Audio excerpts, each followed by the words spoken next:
Yes? Hello? Me? No one. I'm just a working-class woman. She doesn't really want to be disturbed that much. If she's such a working-class woman, why isn't she working?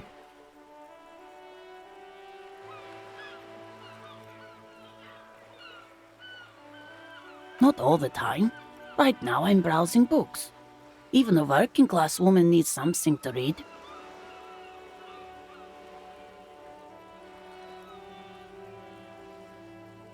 It is. I know you are. What with?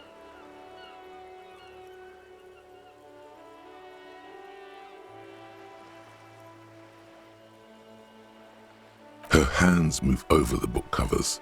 The tips of her fingers look rough, stained with yellow. It seems like she has spent a lot of time at work, smoking. Another comrade. Years of labor are pressing down on her shoulders. She deserves a hug for all the work she's done for mankind. You step in and close your arms around this foreign body, wandering astray in touch. There's a small movement beneath your hands as you shut your eyes. Then a tiny voice breaks out and asks, What is happening? She seems to be confused. Your hands are wrapped around her polyester coat. The fabric feels cold, moist from the sea nearby. She steps back and returns her attention to books, pretending this hug didn't happen.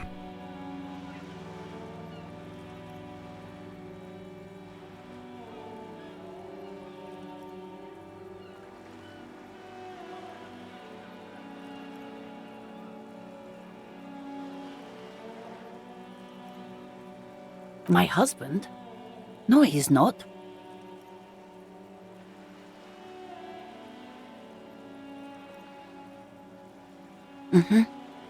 You're welcome. I don't mean to disrespect, sir, but you are being a bit of a cockatoo here. For what it's worth, I agree. But cockatoos can't be stopped when they get ladies. It's better to indulge him at this point.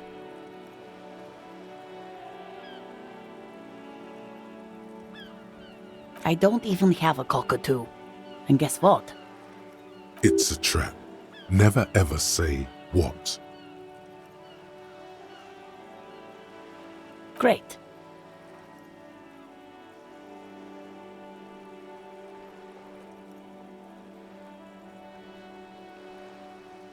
Wonderful.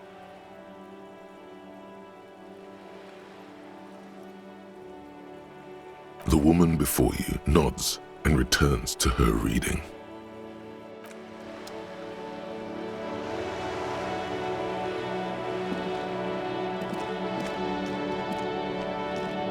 Hello again, sir. Oh, that's Auntie Billy. She's nice if a bit distressed. No, sir. She's a working woman who comes to look at the books a lot. I think she is a bad husband, not very nice or helpful.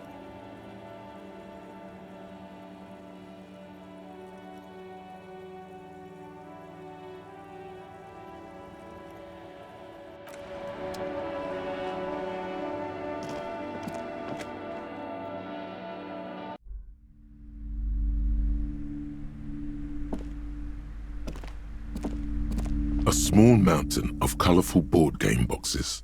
There are numerous types of games for all ages. A lot of shelf space seems to be taken up by Wirral-related merchandise. An endless variety of source books, lore books, and codices litter the table. The topmost book is titled Welkin Compendium, 2nd edition. There's also a large hardbound tome with intricate cover art, The Hunters of Catawak, Boreal Creature Compendium. and a pick-your-path adventure gamebook titled Tales of Wirral, Cavern of Velkrag. Books in a board game section? Who wants to read books?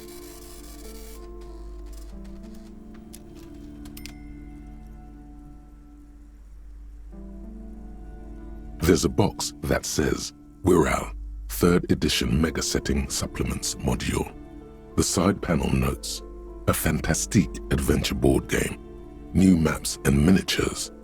A sticker on it displays 25 real.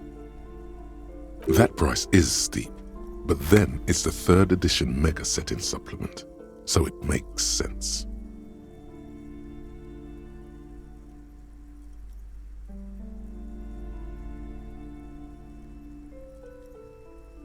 Wonderful board games, sir.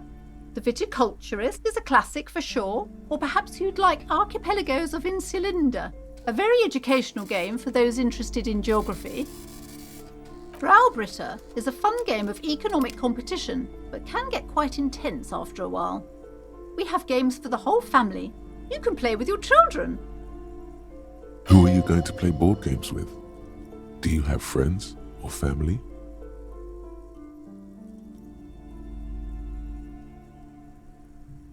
Then don't.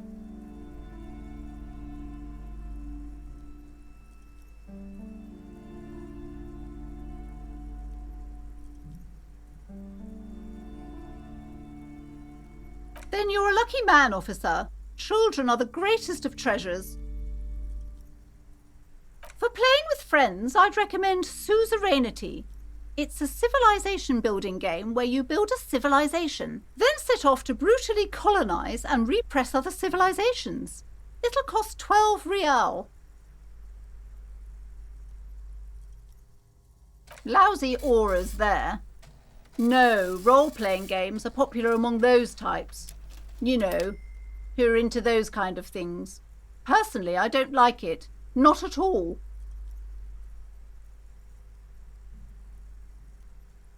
I've heard they turn people into occult enthusiasts, that they have rituals where they try to summon entities.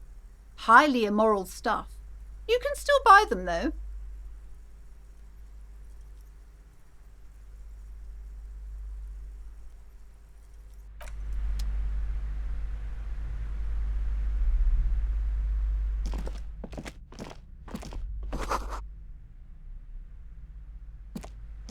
The display rack is brimming with worn paperbacks featuring an extremely muscular, sword-wielding barbarian on the cover. Nearly all the titles contain the word Heimdall somewhere. Rows and rows of Heimdallamen blur your vision. You make out some titles. Man from Heimdall and the Mammoth Riders. Man from Heimdall, Return to Heimdall. And the solipsistic Man from Heimdall and the Heimdall Man. Maybe 100. Man from Heimdall and the sages at the end of the world. Man from Heimdall and the false god. Man from Heimdall and the scorched earth. Those snow crabs are worse than they sound. Not even close. Man from Heimdall in hell. Man from Heimdall and the forest of slaves. Man from nothing of interest. Only silence and the cosmic background pain radiation. Oh, Man from Heimdall. A very popular series of adventure novels. They're awfully immoral and violent books. Blood and violence, scantily clad women, epic narratives, all those mystical things he encounters. They're bound to grab those with little imagination and nothing to do.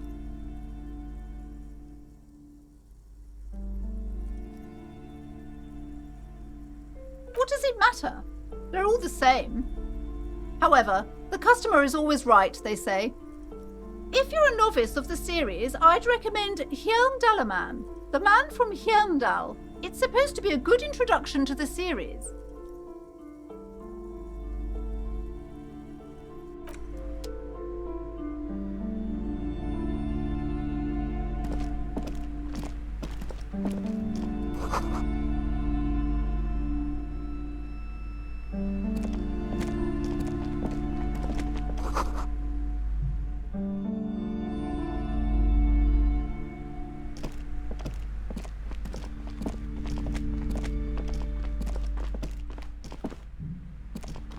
Welcome to Crime, Romance, and Biographies of Famous People. My name is Plaisance. Be welcome, and please take responsibility for the energy you bring into this space.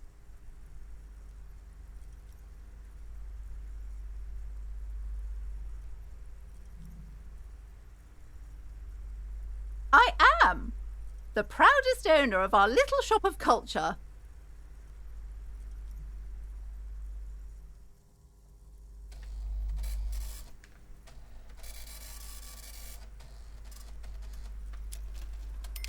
Annette, yes, my daughter.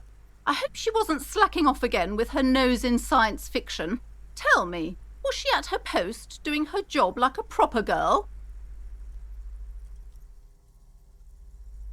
Wonderful! Did you talk to her? Great! On a scale of 1 to 10, how compelled were you to buy books after talking with her?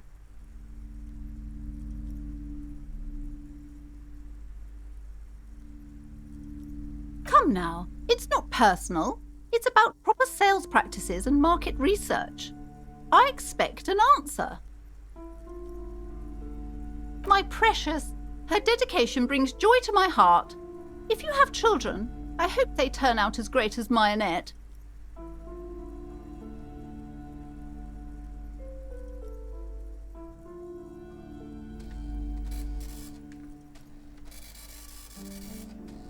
You must be kidding. There's nothing like that happening. Good sir. What does a young child do with money anyway? No, I save it for her as a fund. She's securing her financial future out there. Such criminal behavior would not happen in more developed countries.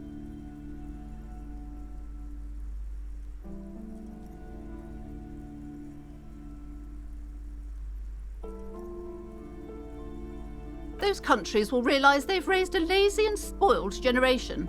Are we done with the jokes now? Yes, we've had quite enough fun here. Right.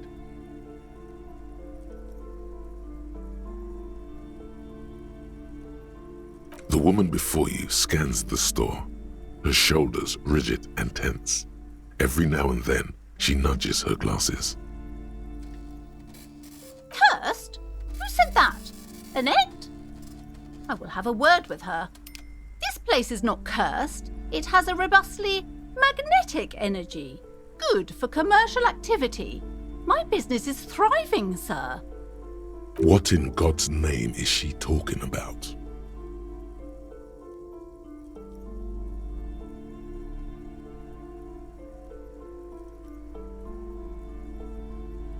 Goodness, you were already doing good, browsing the shelves. Why'd you stop? Don't you feel compelled? Go, go! Get back there. The books await you. Everything is on the shelves. Take a look yourself. The shelves compel you, don't they?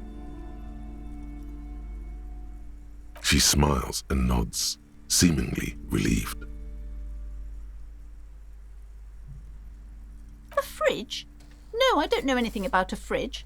Aren't you interested in books? For whatever reason, she's lying to you about the fridge. Seems like you have to find your own way to the cellar.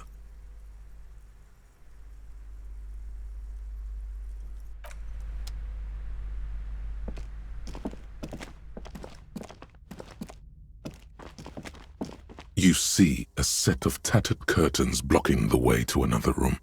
A strange cage-like trinket dangles from the curtains. Excuse me, officer. The back room is strictly for employees only.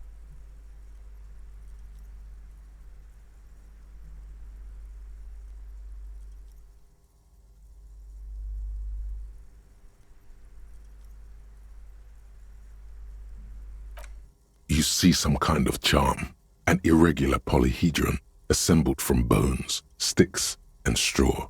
Inside, a disturbing fish head with empty eye sockets stares at you.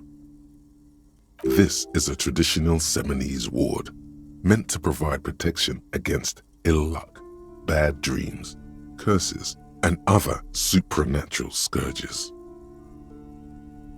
Inhabitants of Île de Fantôme, the Seminine Islands, down south.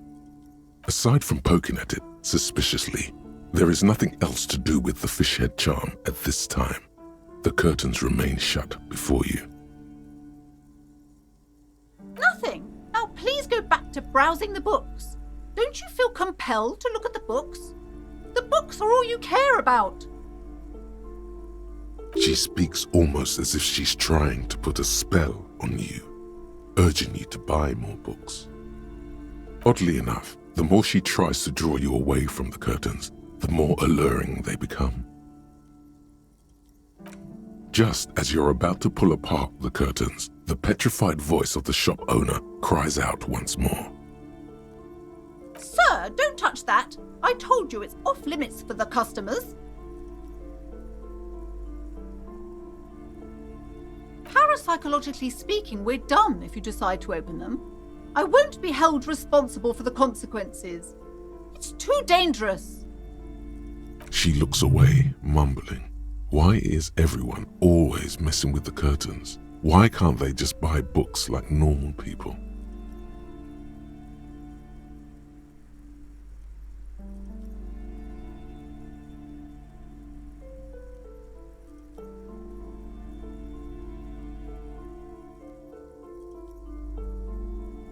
Why? It's not like anyone was killed there. I'm sorry, I don't mean to be so impolite. Just please don't go there. I can't allow that. You'll only make things worse and unleash the powers.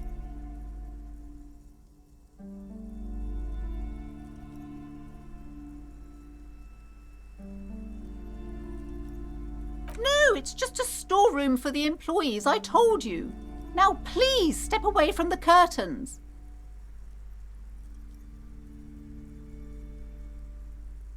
You do? My God, even more reasons not to mess with the curtains. Just step away, dear sir.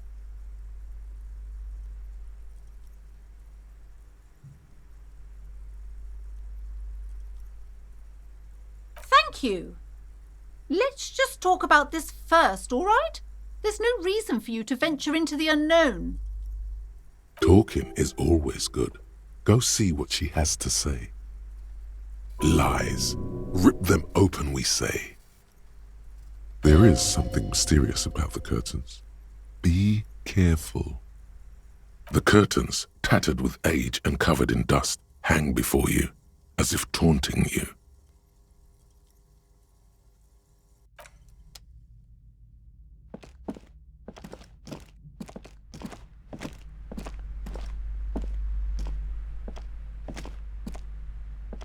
These shelves are overburdened with books from the same series.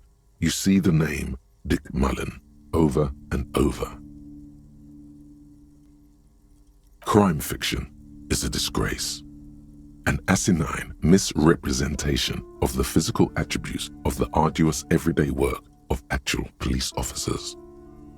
These books greatly overstate the excitement of police work, glossing over how long it takes to actually follow up on leads and eliminate dead ends. What's more, they completely ignore the psychological hardships of year after year coming into contact with people during the worst days of their lives. Not a single mention of all the stress this work creates upon the officer's family. Detective fiction just doesn't tell the truth at all. Now, would you like a list of all the books found on the shelf? Shelves filled to the brim with crime novels featuring the supposedly stalwart Vespertine detective, Dick Mullen. Oh, crime, robberies, murders, even sexual crimes. We're fortunate to have Dick Mullen and his stories to sort all that out. You're a police officer, apparently. You should buy all of these. They really do teach a person how to be a proper detective.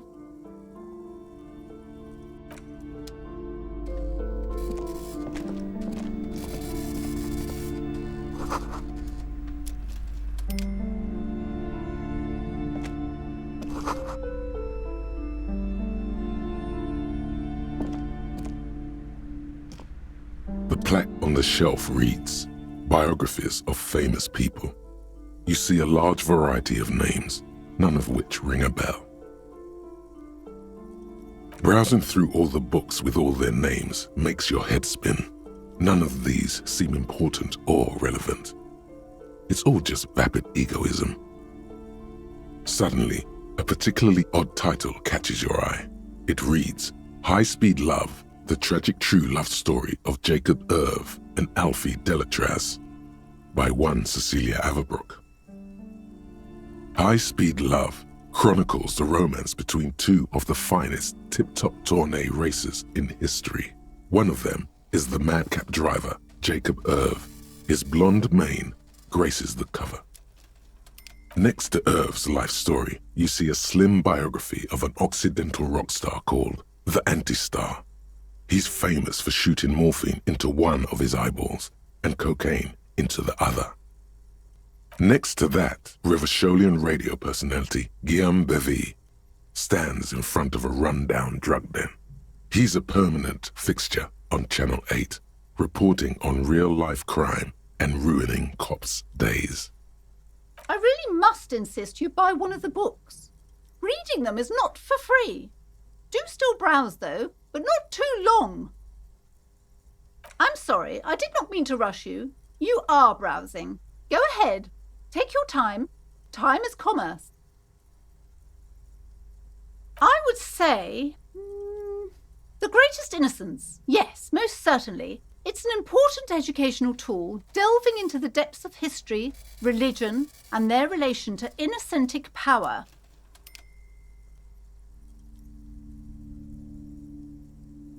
A very influential historical figure, but surely I don't have to tell you that. You're a law officer, and law officers have at least some education. The book is also very daring. The author aims to re-examine the universal understandings of the innocentic system, creating a fresh vantage point and a shift in the tired order of things.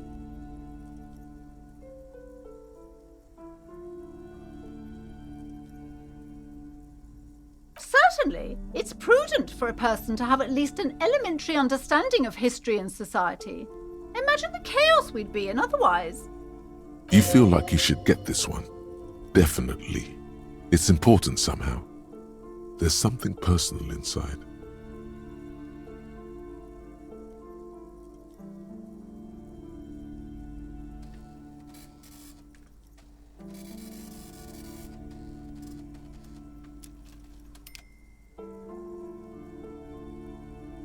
A true cultural touchstone. Enjoy the read.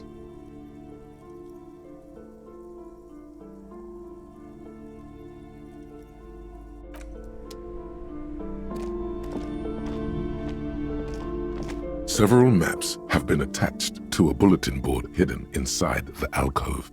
They're held up by small pins. The board has come loose from one corner. The maps look old and faded.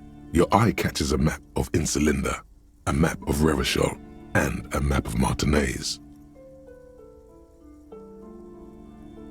The north coast of a verdant island is shattered by the delta of a river. It is the River Esperance. Countless bridges put the shards back together, connecting city blocks to river islands. La Delta says a great artificial heart in the center, teeming with life forms and construction. To the east, rolling hillsides, Le Jardin, Stella Marie, the suburbs of Saint-Baptiste, swallowed up into the megacity. They sound rich to you. This is Rivachol East. Hudon, it's somewhere to live. Not bad. Then there's Jamrock. It's bad. People shouldn't live there, but they do. Then Forburg. It's almost as bad and much larger. Then Coal City. It's the worst. It's so small you can't even see it on the map. No, wait. There it is. North of Jamrock, the strip of coast next to the Greater Rivachol Industrial Harbour. It looks downright despondent. It's almost Coal City, to be honest. No, Coal City is worse. A charred limb. Rain falls on its slick black streets. And then there's the burnt-out quarter in the heart of Jamrock. Is it cold in this bookstore? Or is it just You? No, this is somewhere to be. This is all you have. But it's still something. Streets and sodium lights, the sky, the world. You're still alive.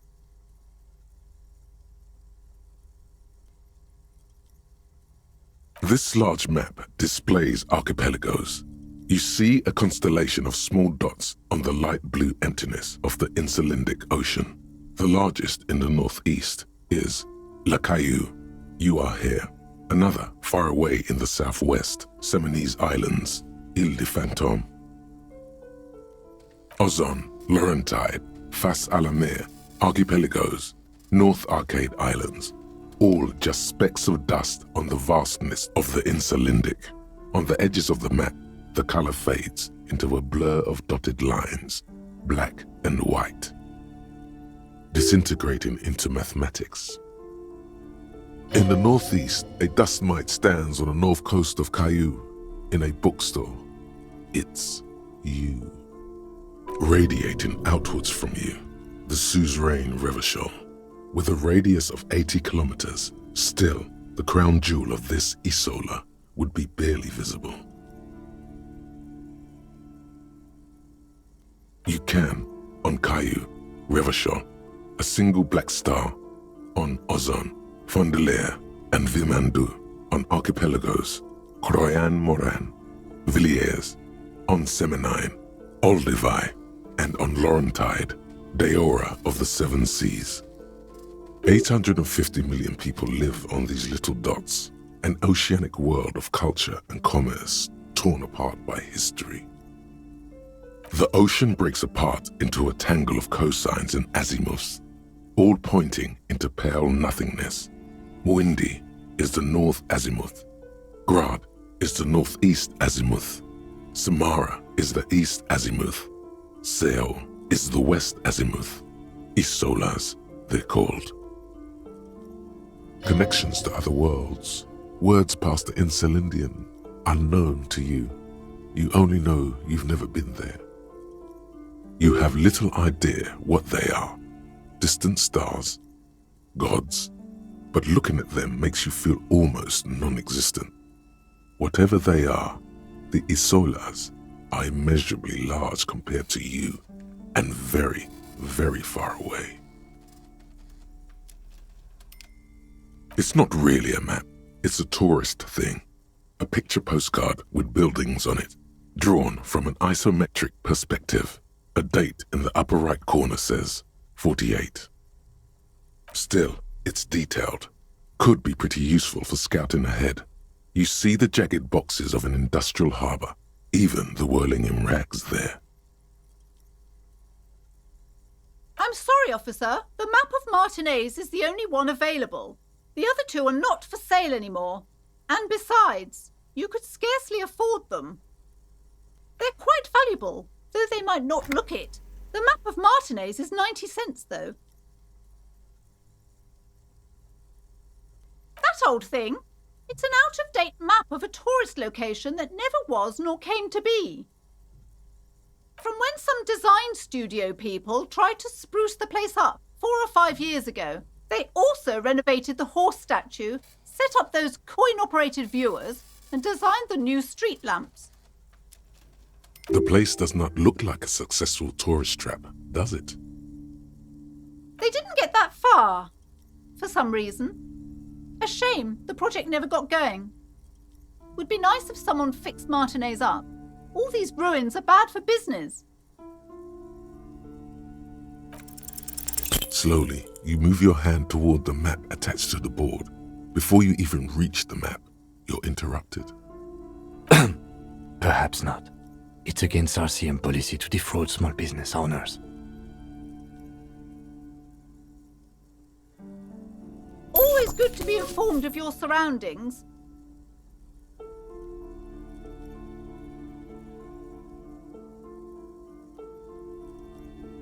I'm sorry, they're quite valuable, though they might not look... Yes, yes, are you interested or not?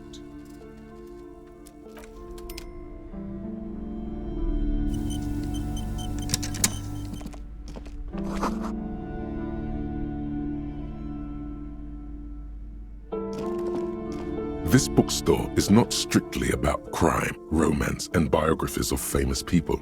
There's also a wide range of paranatural literature. Amidst the various books, you find one written by someone named Matthias W. Dundas. It's about wholeness, unity, balance. These three things are very important to the working class mind.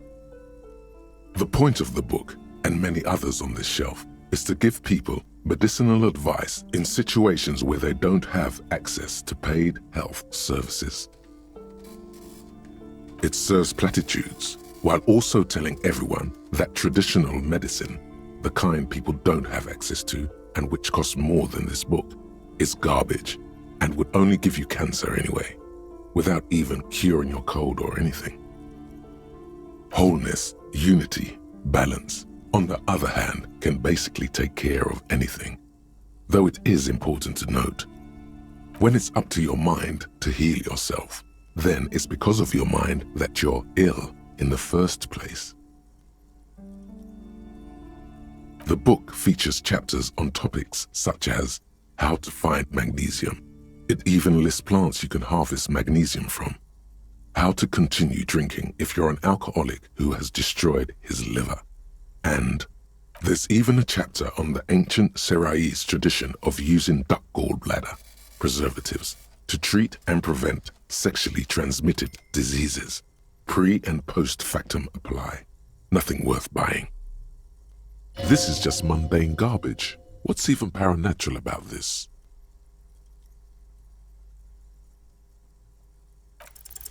The throbbing in your head increases with every passing moment you gaze at this shelf. Suddenly, as if out of nowhere, a small green book becomes apparent. The title of it reads, Medicinal Purposes of the Pearl. The book contains very little explanation on the matter. This knowledge seems to be taken for granted. The book contains descriptions of various pseudoscientific therapies, alternative medicines, and folk remedies involving the pearl, also known as le territoire.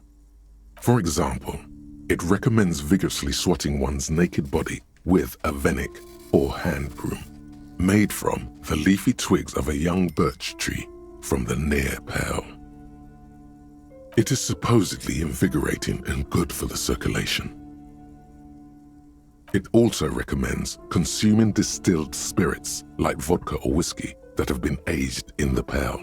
Readers are instructed to cover these jars in a shallow hole just inside the pearl and leave them there for 30 to 60 days, depending on the potency desired. Among other benefits, it is alleged to restore a damaged liver to perfect health. That seems improbable.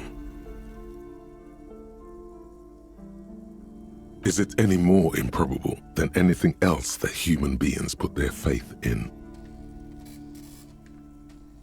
For general health and well-being, readers are encouraged to take regular strolls through the pearl, though a sidebar cautions readers to limit each stroll to less than an hour. These strolls promise to cleanse the mind of worries and the body of toxins, especially if the perambulator performs this ritual in the nude. Nudity figures prominently in a number of these prescriptions. This is exactly what you need. I don't know. I don't want to be the party pooper, but this pearl territory sounds sort of dangerous. Maybe you shouldn't walk in it naked. There's an entire section devoted to cures for men who are struggling to perform their marital obligations. You close the book and return it to its place on the shelf.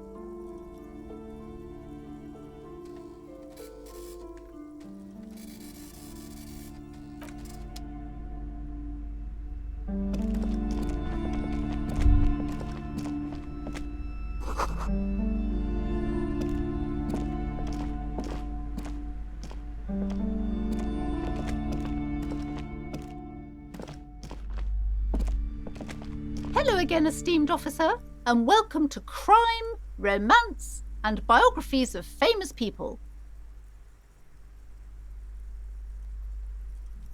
I already told you, it's just a storage room for employees. I don't understand why it's so important to you. Just let it go, officer. Go buy some goddamn books. You're supposed to be drawn to the books.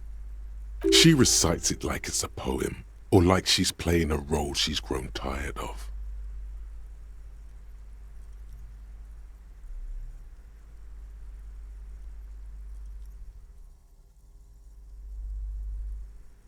A spell? As if.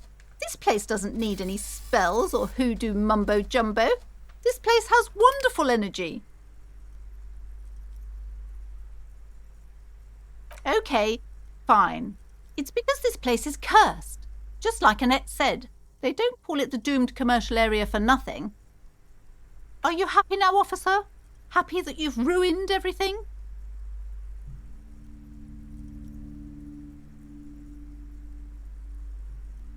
It's not good to talk about the curse, not in detail. The negativism, it's dangerous. Talking about the void wraiths angers them. Wow. Void raves.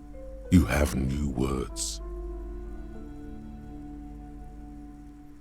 The curse is so much worse than you could imagine. It's a disease, eating at the very foundation. It's the curse of financial distress, of ruin and bankruptcy. Didn't that curtain just move?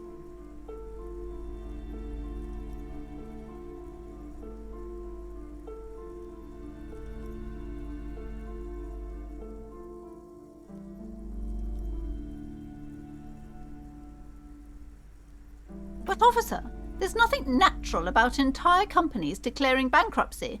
I'm talking about cacodemons feeding off bad business practices and disappointing income statements. There's something wrong with this building, I can tell you. Ever since I arrived, I've sensed an eerie lingering presence, as if I was unwanted here.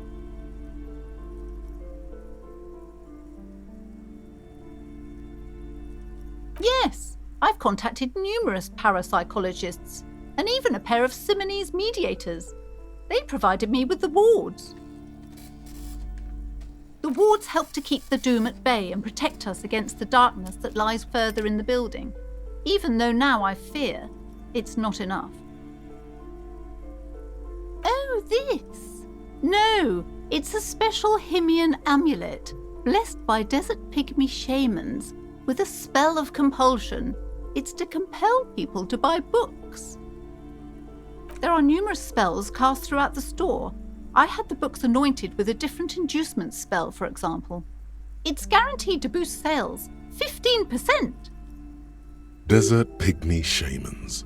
That sounds like a rather questionable way to describe a group of people.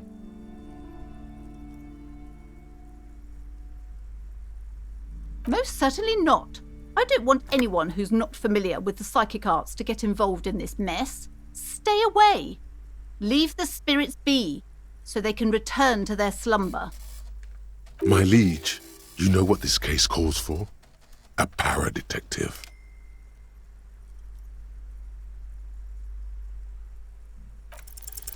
Slither up to her, you silver-tongued fiend. Show her what world-class perfidy looks like.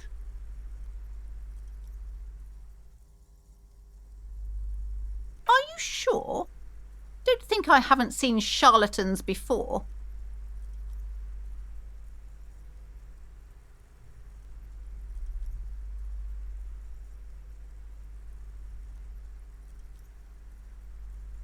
I'm not sure I can trust your claims.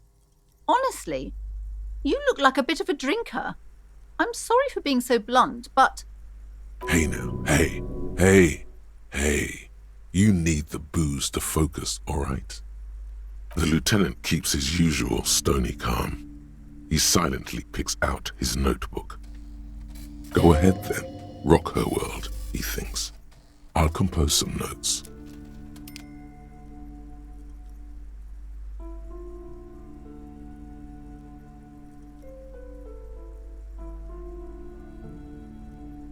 How do you know all this? Here we go.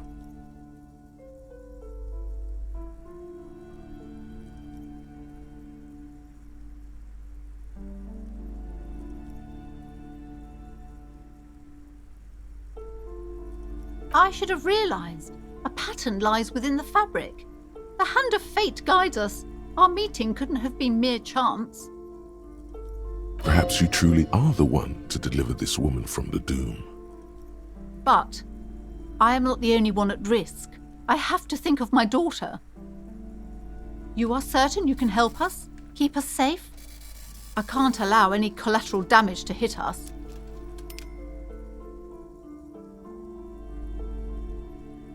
If you promise, good officer, then you might be our last hope. Do you swear it? Thank you, sir. There's one more thing I haven't told you about yet. The entity. Do not act surprised. You know of these things, sire. You have? The entity takes the form of a woman, a witch probably. I've suspected that she must be connected to the curse ever since I first saw her. Did you know that she lives inside the chimney? Yes, that chimney is part of the building's central furnace, and it's enormous.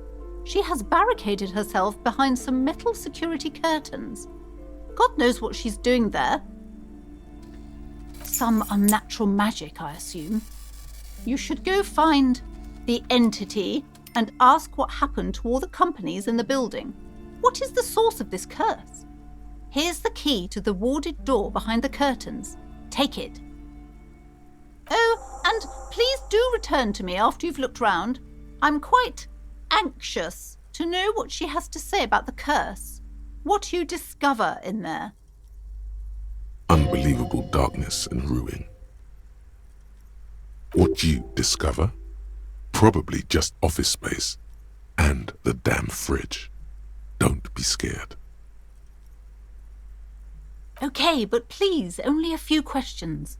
You wouldn't want to disturb the spirits. The woman before you scans the store, her shoulders rigid and tense. Every now and then, she nudges her glasses.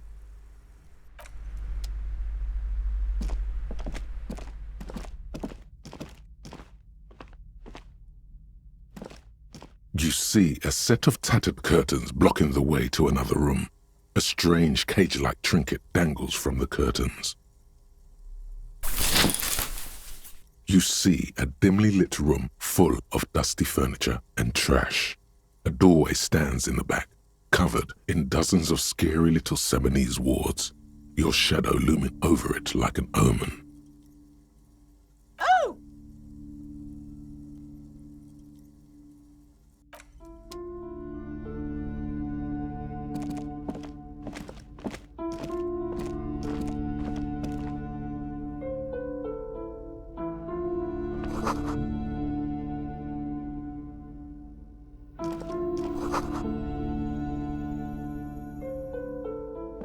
A heavy door with a missing handle stands before you, covered in dozens, if not hundreds, of Seminese trinkets and charms. It appears to be locked.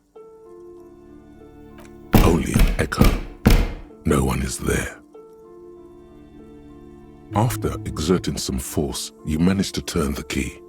It's eerily silent. The door slides slightly open, letting a draft of cold air into the room. You feel the tiny hairs on the back of your neck rise up, as if someone's standing right behind you. An uneasy knot forms in the pit of your stomach.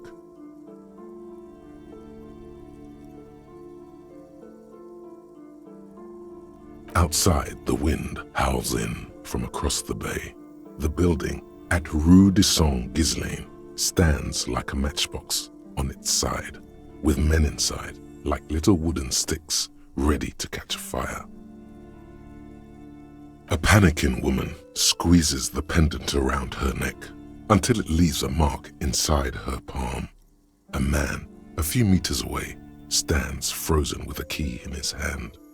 Somewhere inside, a spider is spinning its web.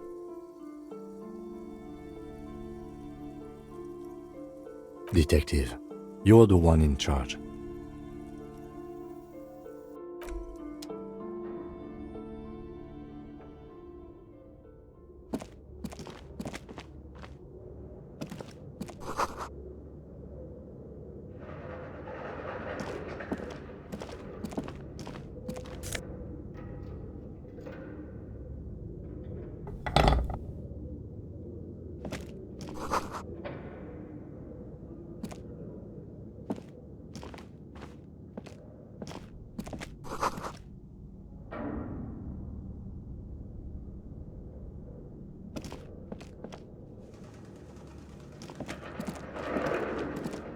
A barbell lies on the floor. The color has worn off its weight plates. It's 60 kilograms. Your triceps hum at the sight of these weights. Show the world what kind of beast it's dealing with. Lift them. There are no collars on the barbell. This is a safety hazard. Why does it feel so familiar?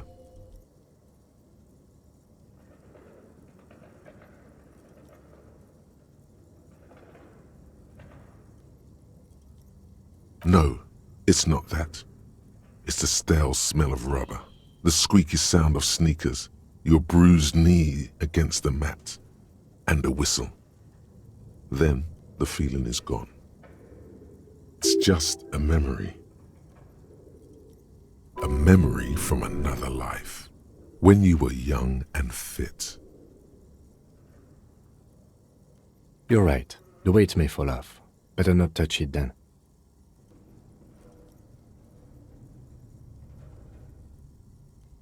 No one does until they get smashed under the barbell.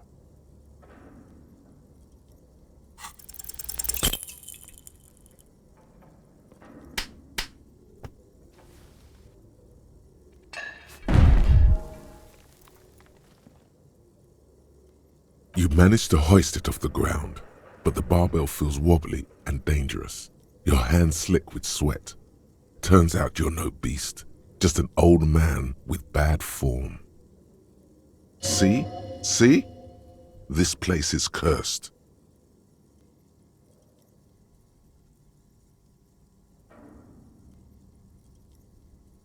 Proper weightlifting gloves would definitely afford a better grip.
This appears to be some kind of machine with a cube-shaped heart and a wired framework.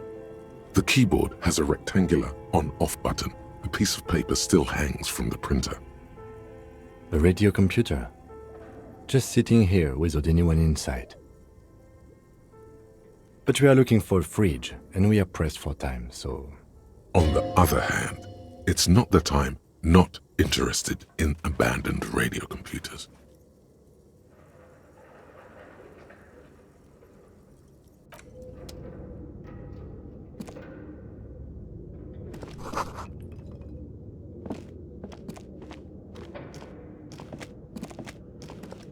This old fireplace is covered in lines drawn in blue and red marker, the mesh spreading over the stone like blood vessels on alabaster skin. It looks ghostly and strangely ancient. The whole thing resembles Kadran mosaic tiles. Very pedantic. History classes, students with their textbooks open, studying the roots of our civilization. Those aquarelle blue tiles looked beautiful in the sun. Radio frequencies, it seems. UKV 123.6, UKV 123.7, UKV 123.9. Some written notes, too. Sparse and cryptic. Unclear. It looks like a cardiovascular system split into veins and capillaries. Very advanced.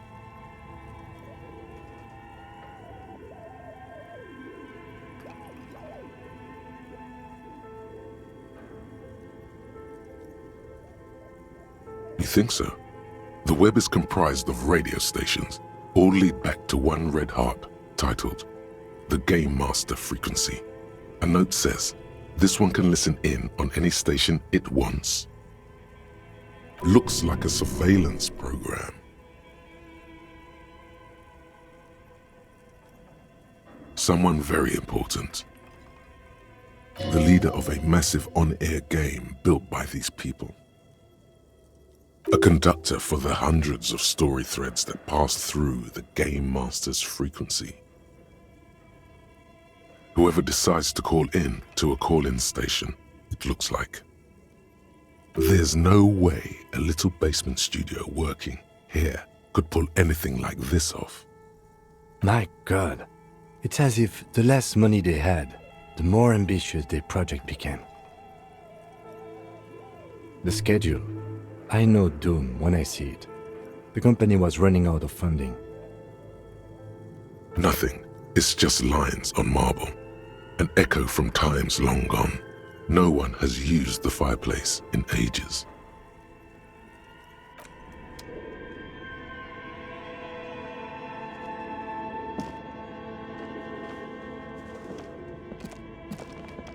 Your flashlight slides over an old green chalkboard covered in scribbles, sketches, and schemes like some ancient cave mural. Some of the writing has faded with age, but you can still make out sections here and there. Photos and drawings have been pinned to the board. These lithe, pointy-eared creatures appear to be different types of welkins. You make out autumnal candle welkins casting wax-based magic. Translucent welkins with organs shining under their skin, and even ether welkins hailing from the vast emptiness of sidereal space. Who are all those creatures? Fantasies of a tortured, feverish mind? You should adopt one of those welkins as your persona. No longer a mere man, but a welkin. One of the Welkins, towering among the rest, appears to be different, however. It's Vara Hamira, a high Welkin, his face white and scarred like cracked marble. This is clearly a Welkin supremacist. The note says, all non-Welkin races will be purged. The Haldor, the Twarg, the humans, and even headless men, all of them, purged. Imagine a world filled only with Welkin, Green Welkin, Dread Welkin, and the High Welkin to rule them all. An inordinate amount of time has gone into drawing these little Welkin creatures.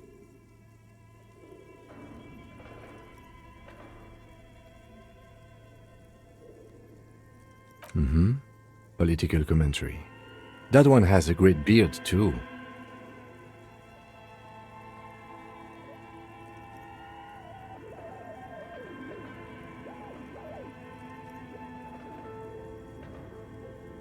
Some people really like building a world, I think, even if it's just for a game.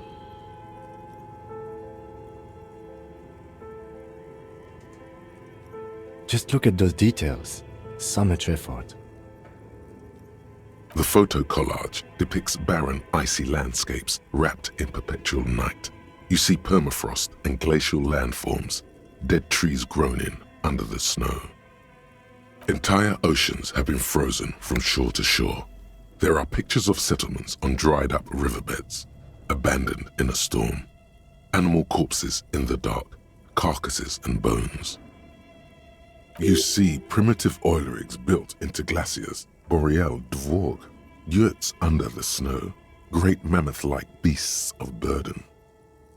Albeit dark and cold, this vision also feels cozy in its own way, like eggnog or morphine, a much-needed respite from our own world. A pinned postcard reads, "The heat death scenario, a desperate fight for geothermal energy engulfs the world as Wirral becomes untethered from its sun, drifting through the universe." This is a monthly calendar from the year 50. Cryptic words like sprint, daily minimi, and GPI span the marker-drawn grid, the grand scheme of production and money. Minimi stands for a mini-meeting. It's part of a bigger framework for managing work called RUN. Station 41 tried to implement it a few years ago, but failed. As time goes on, the numbers in the boxes grow rarer and rarer. The board becomes an empty snowfield in the final days. Only failure and regret dwell in this region. Looks like they didn't make it. A note in the bottom left corner of the chalkboard says, "See the prod schedule filament for details." The handwriting is only partly legible, but you can still make out 3 slogans: "Call in, tune out," "Wirral untethered," and "Heat death of the universe." Outside, a cold wind wraps the building in its bosom. Snowflakes in the wind. An old woman passes what the locals call the doomed commercial area. She tries hard not to look at the bookstore windows. It's unwise.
You see a terrifying ice bear with a strange compartment in its belly. The door is covered in frost and the bear's eyes are glowing red. This ice bear is a hyper-carnivore. Be careful. The bear looks oddly realistic. Is it taxidermy? A gust of freezing cold air rushes to greet you.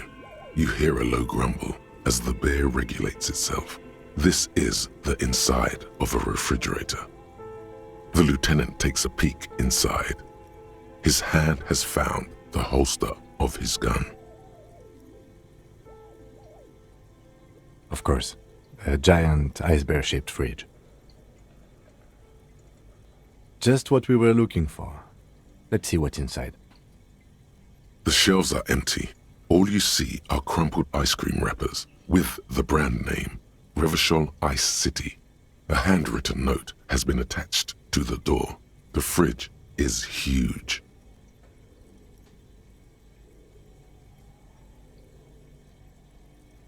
You pocket the note and the little fridge magnets keeping it on the door.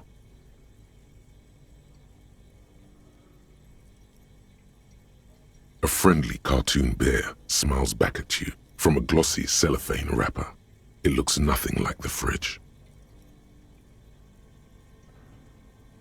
It's certainly an eccentric choice, but it is capacious and cold enough, too. But the optics on this are awful, he thinks. We need to be as silent as we can. Your visual confirms you could fit 2 more bodies in the ice bear fridge.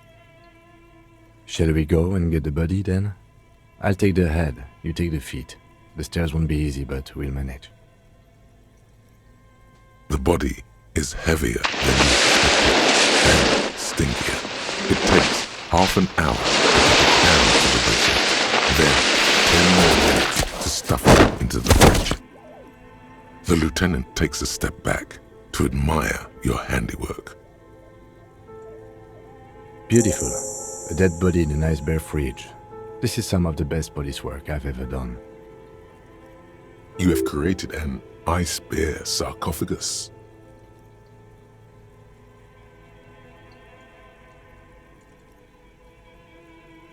Talk of the ice bear sarcophagus must not leave this room.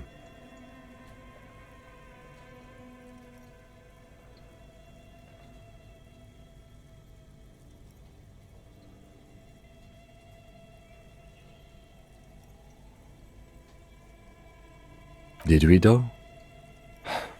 Okay, maybe we did. At least we've stopped the body from decomposing further. Now you can conduct another inspection under controlled circumstances. Inside the icy realm of the ice bear fridge, the corpse stands slumped, waiting.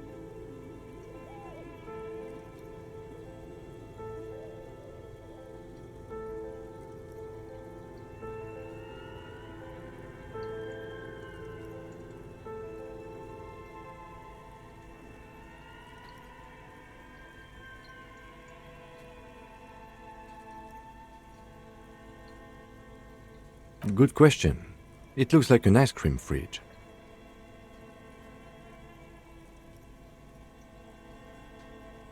I know. What an unfortunate marketing choice. What is even worse, the bear is still costing them money to this day. The electricity bill must be catastrophic. On the other hand, it did help us with a certain corpse situation. Lucky us.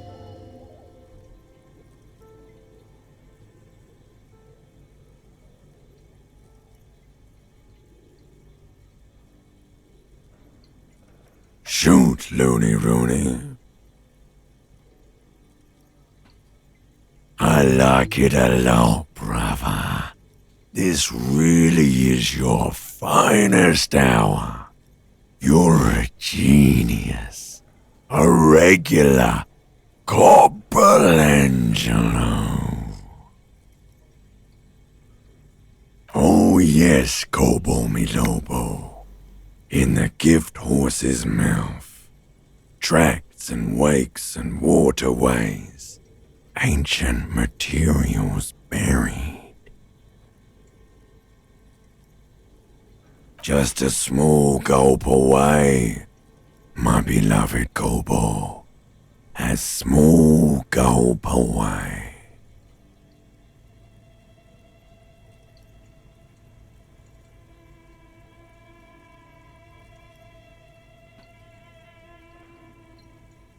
Come back later, Kopo.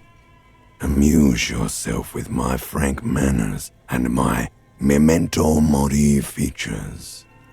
If possible, also, see me in your dreams.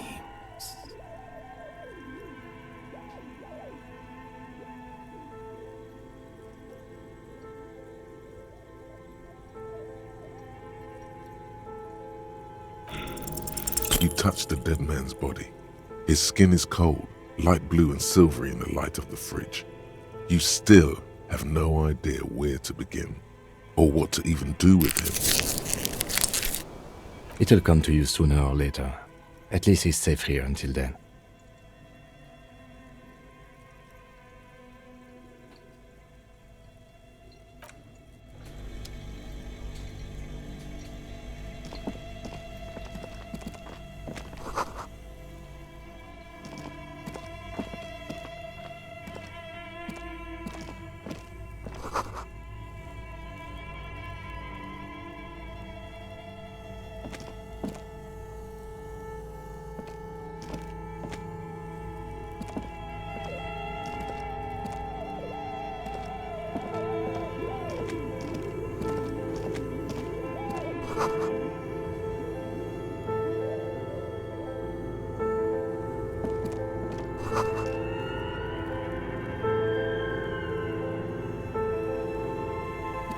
A few bricks have fallen off, revealing a compartment behind the wall.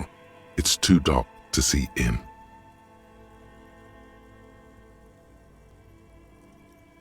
Seems like an old bunker from the revolutionary period. Look at all those rifles. Must be an old weapons cache. There is, yes. And there also appears to be something inside the hole. Interesting. Do you want to take a look? Your hand reaches deep into darkness and spiderwebs.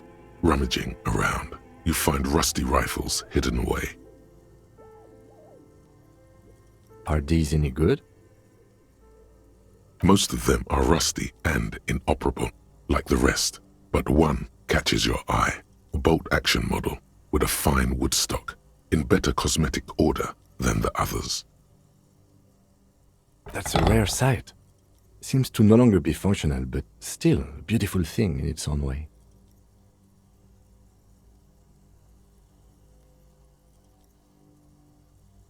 It means there are firearms, albeit inoperable, still lying around in Martinez. It's an interesting coincidence, I would say. Might come in useful in the future. He likes this find.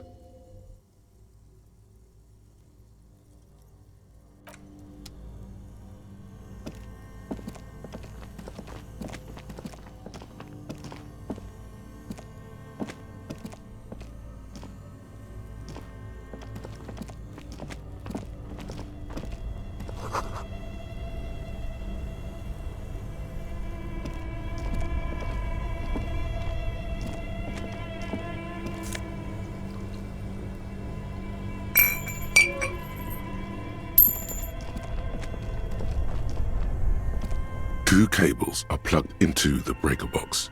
The red one leads to the ice bear fridge and the black one to the ice cream maker nearby.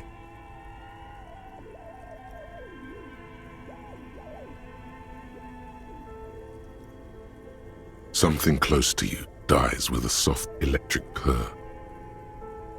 Why did you do that?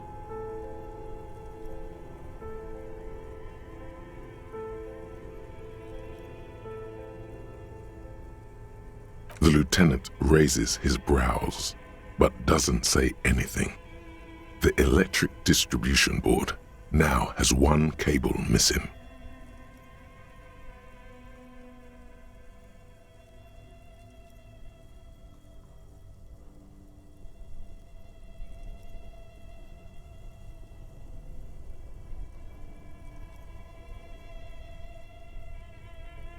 Somewhere, a machine hums along with the current, happy and contented.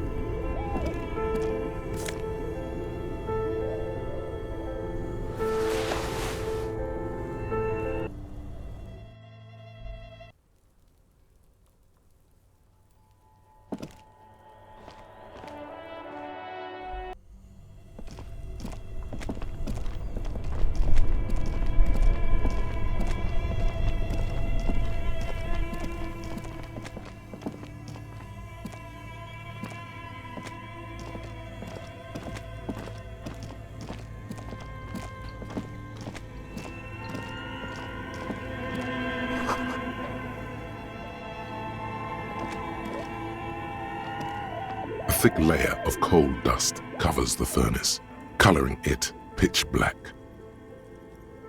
Looks like this furnace has a face, and it's a face of agony.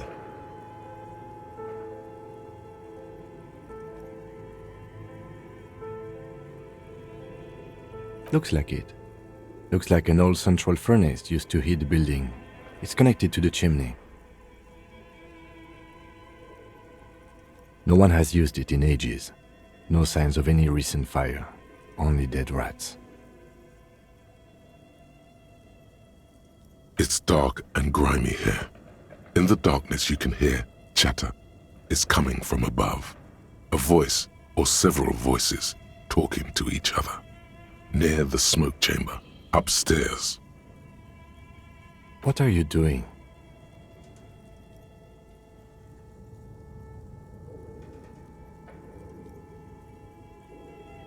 Wait, really?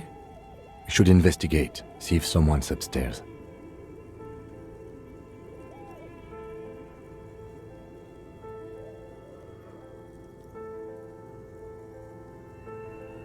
A lush layer of coal now covers your skin, sinking into the wrinkles. Your hands look ancient.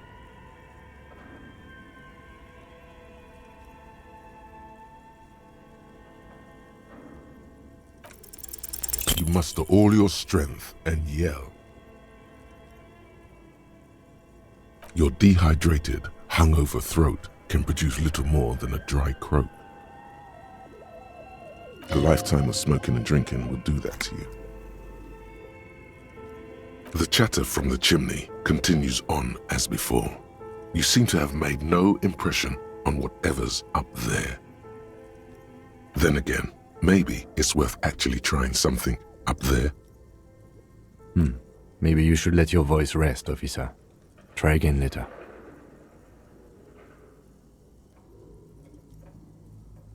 A hollow ring echoes through the furnace. Your toe hurts.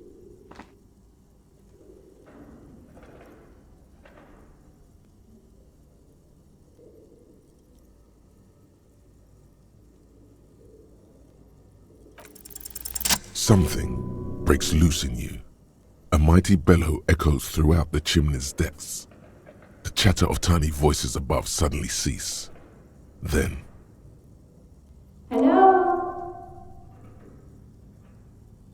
you've awakened the entity.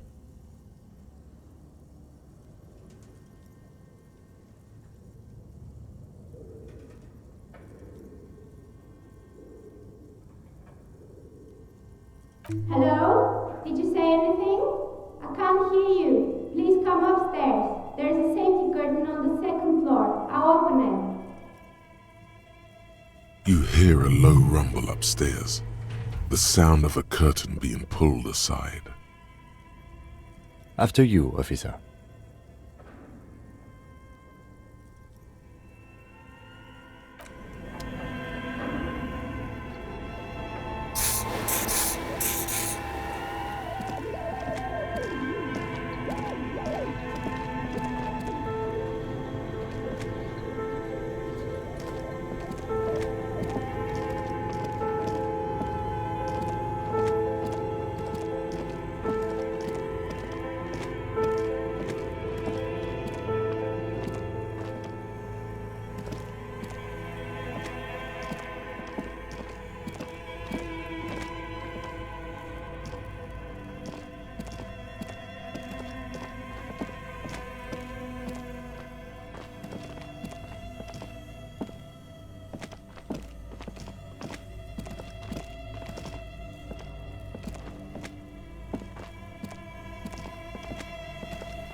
Looks like someone tried to reconceptualize their business here. Look, the skis and rotor blades both bear the same Slipstream logo. It seems likely that they started out making one, failed to turn a profit, and then pivoted to producing the other.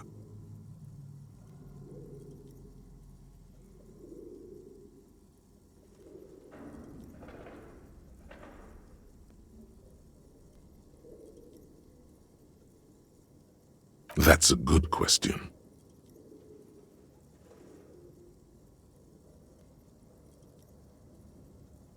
Reality is ruthless.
Hello, I'm Nia.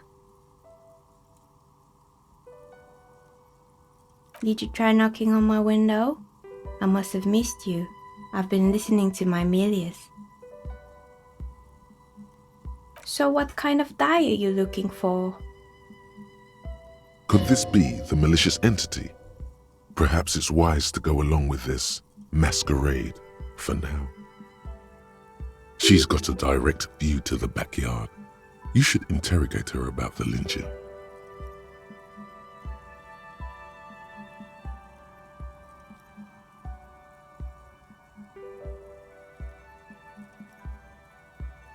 Yes, Amelia is like a call-in station.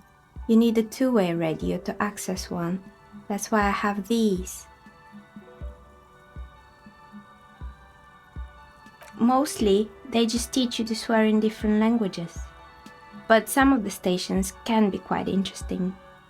I was so absorbed, I must have missed you knocking.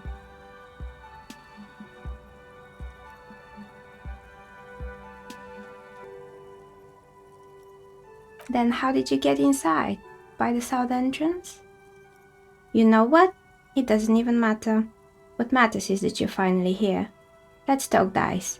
Did you have something specific in mind?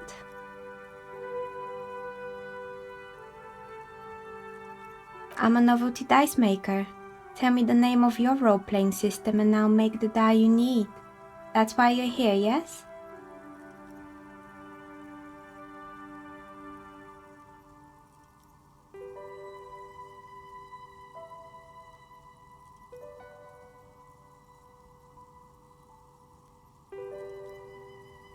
Very good.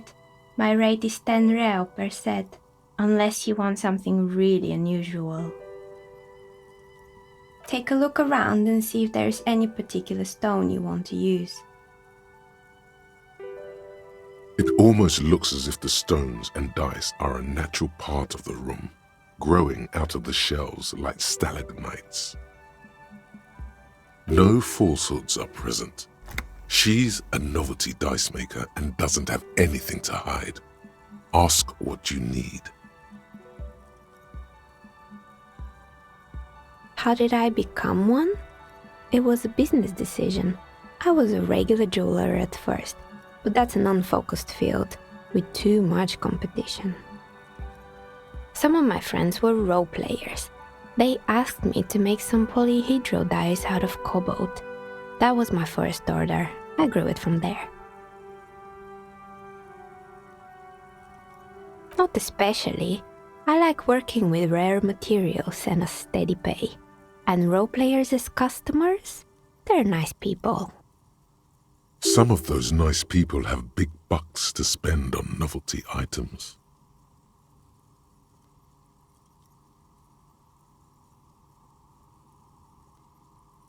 Nothing really. I didn't know him. Who cares about the dead body? We might be dealing with a malignant entity here. The lieutenant looks at his notebook, then the woman under the large window. Your window looks directly onto the courtyard. You're saying you didn't see or hear anything unusual last Sunday evening? I'm sorry, detective, but as you know, I usually have my headphones on when I'm working. It shuts out most of the daily ruckus behind my window.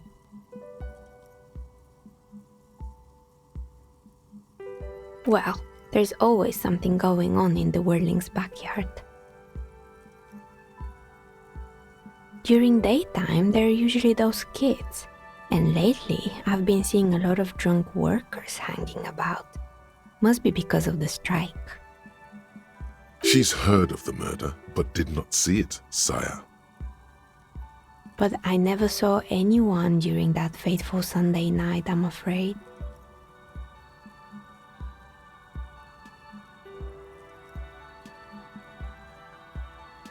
I might have, but in this case, all I would have seen is my own reflection staring back from the darkness.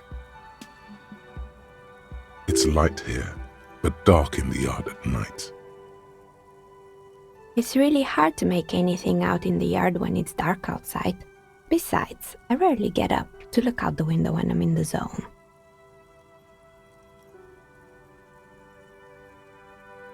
It's an odd profession, making dice for people, but I like it, and I prefer doing this to sitting at home.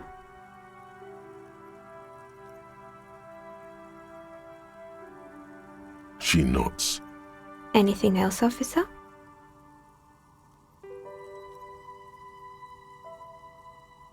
We're inside the chimney of an old central furnace. It's strange, I know.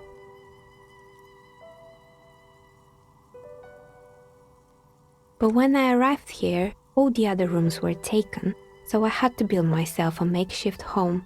Besides, I don't really have to pay any rent here, so that's a plus. Plaisance was right. There's an entity living in the chimney. You should ask her about the curse. Creative.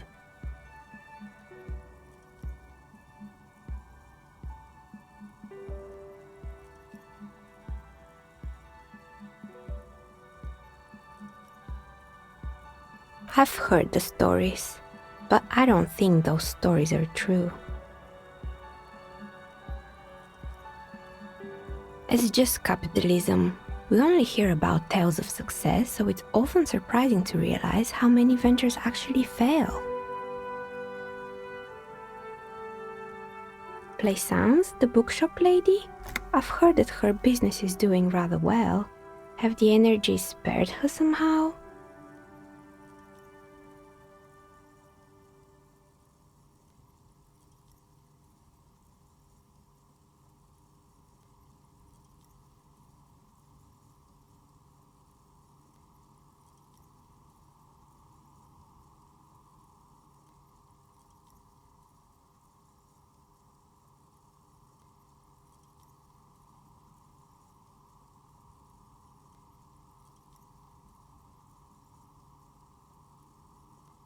Oh, right. But it's not just the bookstore that's still up and running. What about the Whirling in rags? Some people say it's part of the building complex. You could say so. Both houses were built at the same time and under the east of the Commerce Central project.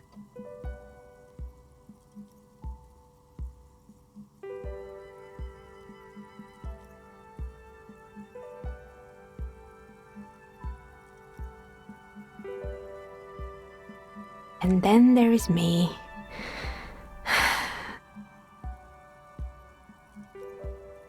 I've been here for 14 years, selling novelty dice to role-playing enthusiasts. Not exactly a million-real business idea, Yet somehow I've survived despite the talk of malicious energies. Strange, isn't it? It's because she's in cahoots with the demons. Maybe it's just because she's so talented that she's been able to woo the curse.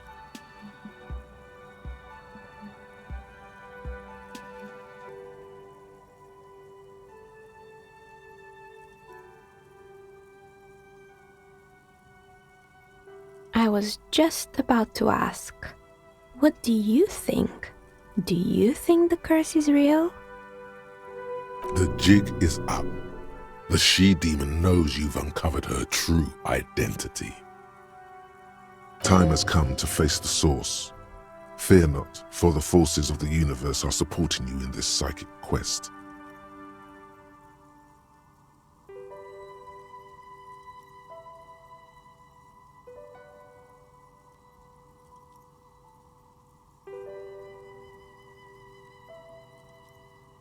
Exactly. Truth is always so disappointingly mundane and boring. But I'm glad we got this sorted out. Anything else I can help you with today? That's all she has to say on the subject. She's been thorough and truthful, as far as we can see.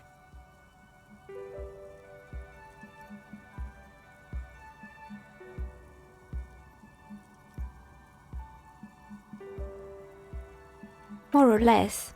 Are you interested in anyone specific?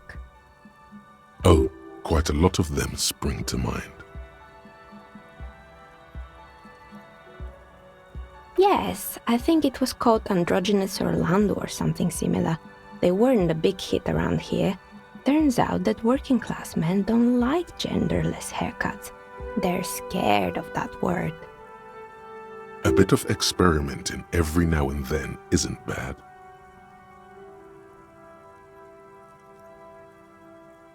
I guess it just wasn't the time yet.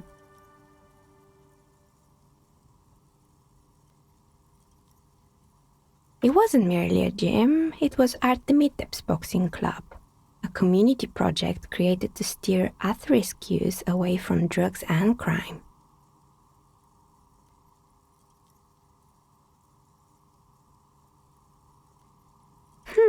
Kuno. Who's Kuno?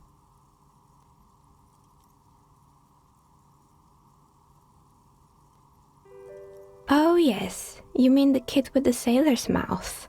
Yes, I've heard him yelling profanities in the backyard. I think it would take more than a gym to help that kid.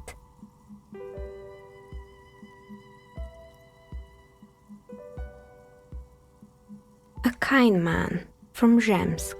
I heard he had some trouble with the law when he was younger, and that's why he wanted to start the gym, as his way of giving back.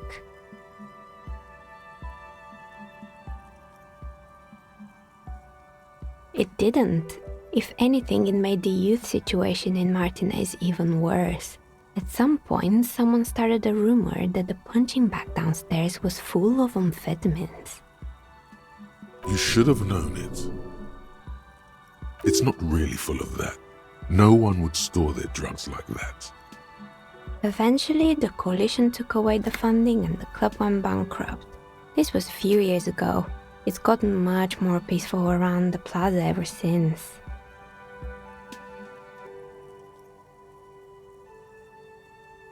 Oh, this one's a mess. There used to be a company that promised to repair windows 24 hours a day. What could go wrong with this one, right?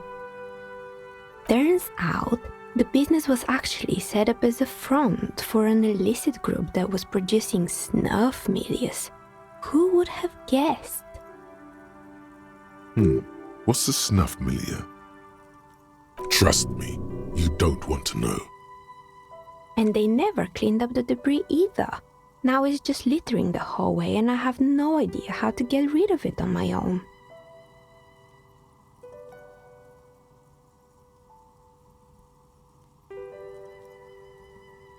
Yeah, don't.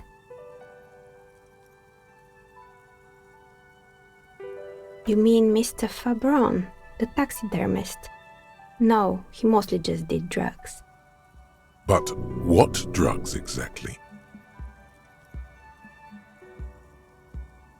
Anything else? There used to be a fashion atelier here, but I have forgotten the head designer's name. They were doing well for a couple of years, until the insect rights activists came.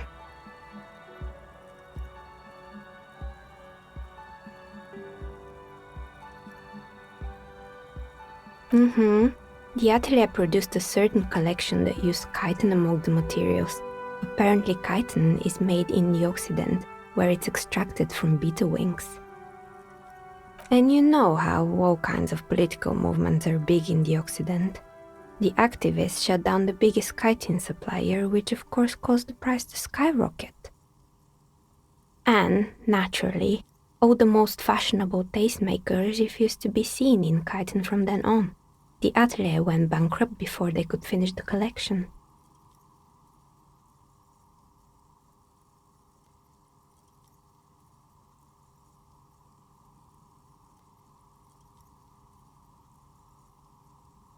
Actually, insects do have brains, but yes, I understand what you're saying. I think the protesters took it a little too far. As she shifts around, you notice several dead flies on the windowsill in front of her. Legs up. They're not moving. Anything else? They were made by a company called Slipstream. After they pivoted from making rotor blades to skis, their chief executive took off on a vacation with all their money. Honestly, I think it's quite funny. I think he's still sending out holiday transmissions from Tulula or Tiumotiri or Hashtkor or wherever he is.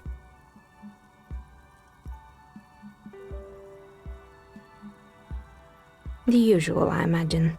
That he's been thinking up all kinds of new business plans and can't wait to get started on them just as soon as he returns. Men like that are a curse. Sure, but Slipstream is history now. All their remaining assets got seized by the bailiffs in 47. I have no idea why those skis and blades are still lying around in the house. Not much use now, I guess. They were just props. Why return them?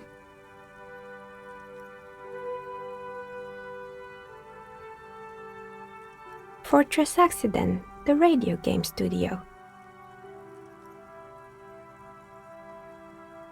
They were an interesting bunch. We talked about role-playing systems every now and then. Once, I even saw two of them get into fisticuffs over Wirral. That's understandable. Fantasies are serious things. The mind is the drawing board of history. They certainly took their work very seriously, even if they seemed to be chronically liberal with their schedules. The usual, they ran out of money and couldn't get the project done on time. Well, I did hear them talking at times. They seemed to believe they were historical individuals on some grand quest. She sounds almost mocking when she says that.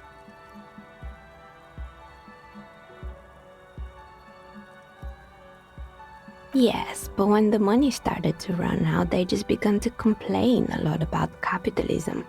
You know, how the markets are rigged to keep out new businesses and so on. In the end, they just didn't get it done.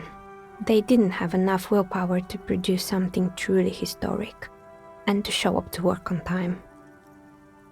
Showing up to work on time is hard. No, scratch that. Showing up to work at all is difficult, especially if you've been drinking.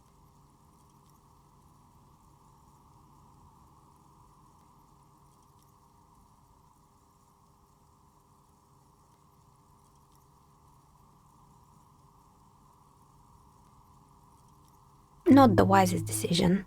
You would have lost all your savings. The dice is black and filled with little silvery flakes, like snowfall. Anything else?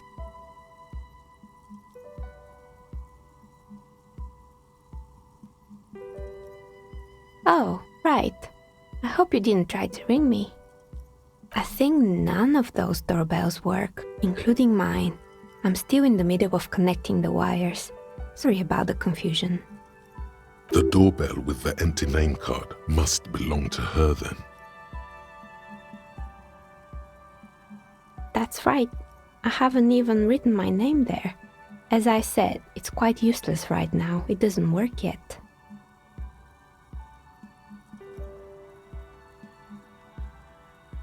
You could say so. Both houses were built at the same time and under the East Delta Commerce Center project. That explains why you can call the whirling from the intercom, albeit I doubt that anyone responds. If the whirling is part of the same building, then it's part of the doomed commercial area. The darkness of this place is there, too. Right, it used to be a gaming arcade.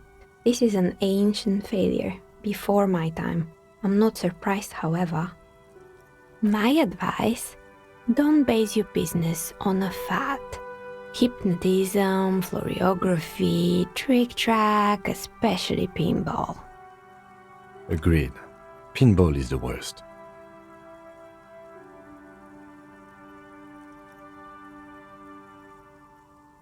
It can't be true.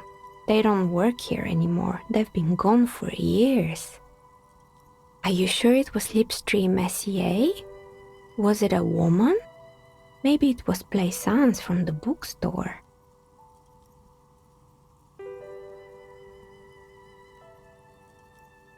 Tricentennial Electrics? It used to be a major electric company 100 years ago. Are you sure it wasn't just some kids playing a prank on you? No, it was something else. It was eerie. It was too real to be just a prank. Either we're dealing with a professional actress, or...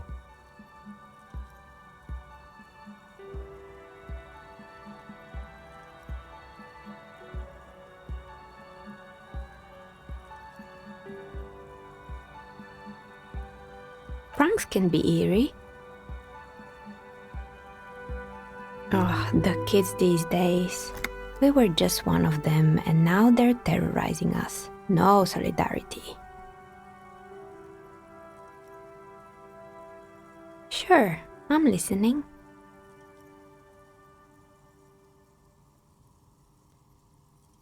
Oh boy, the fabled Revachol ICT. You're in for a treat here. The place was owned by two guys who had some rather innovative ideas about marketing. The bear was one of them.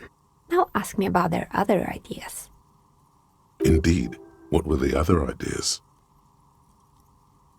There was really just one, and it involved picking out the prettiest girls in the neighborhood and paying them 20 cents per hour to man the booth. And by man the booth, I mean slump behind the counter with a face that could maim you if you ever dared to disturb their bored magazine browsing. Fritte does the same thing.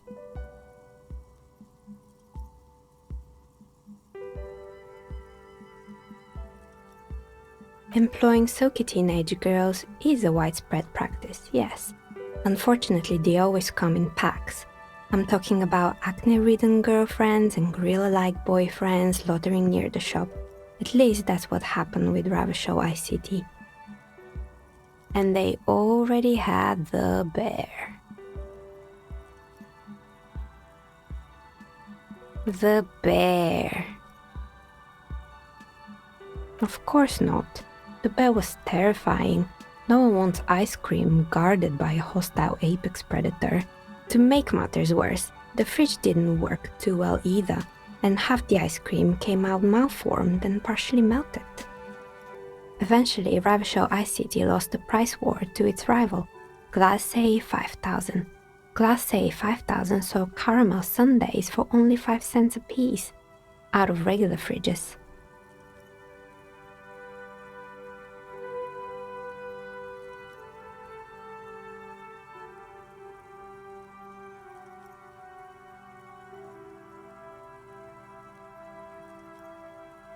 Maybe, because the taxidermist who made that bear definitely wasn't.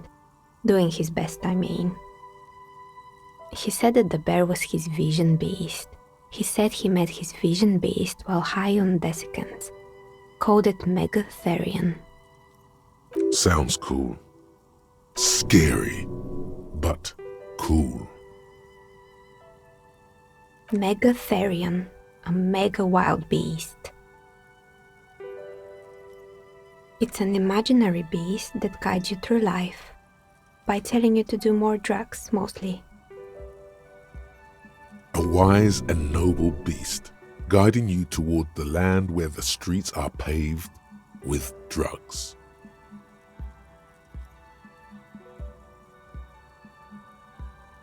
Do you? Well, good luck keeping it under control. Anyway, now you know the story of the fallen ice cream empire. Outside it's light. Light scatters from the low-hanging cloud cover. There's always the threat of snow. Anything else? Another failed business, perhaps? I've been here for a long time. I'm pretty sure it still doesn't work, but sure, what do you want to know? Sure, I'm listening. Good. I hope it clarified things a bit. What else?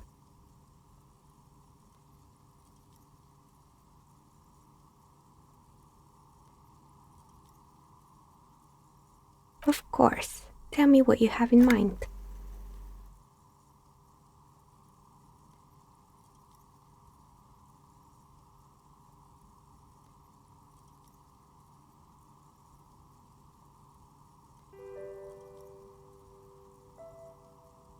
I think I have just the right one for you.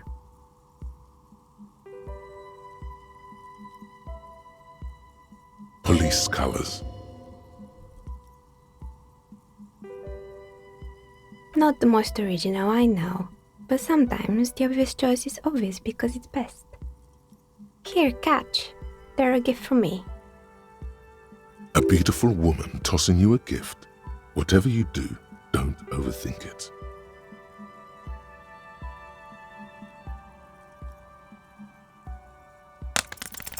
You overthink it. Your hands can't agree what to do, and the two dice drop to the floor and scatter in opposite directions, like pearls from a broken string. The blue one disappears down the pit in the center of the room. Ah, down the drain, like your career. I apologize, officer. That comment was unnecessary.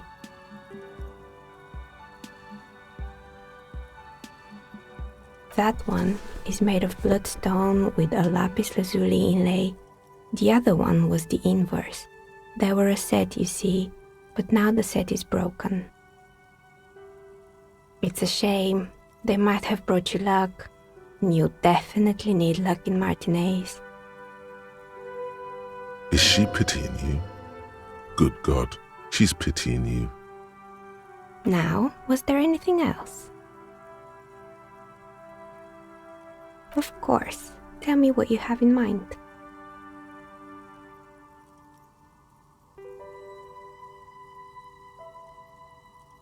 Ah, yes. Fortress accident. It's too bad they never finished their game.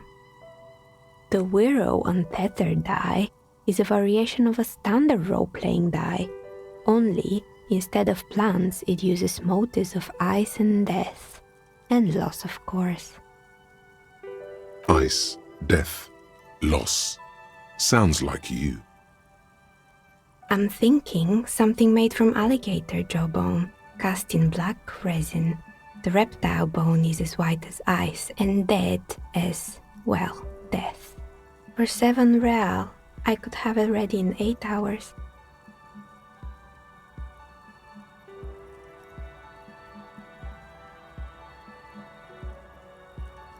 It's an icosi tetrahedron, a 24-sided die that can produce results for 2-sided, 3-sided, 4-sided, 6-sided, and 12-sided die with a single roll. Technically, you can also use it for many other sizes, but you may need to reroll results. Loving it. So nifty.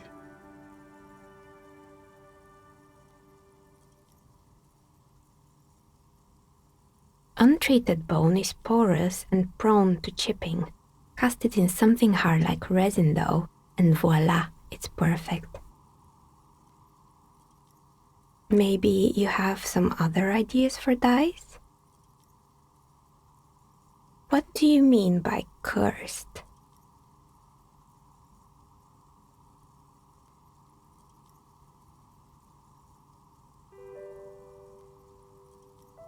Alright, how about I surprise you? Come back in 8 hours with 7 real, and I'll give you your cursed dye. Maybe you have some other ideas for dyes? A star that fell from the firmament? Those cost more than 7 real. Are you sure?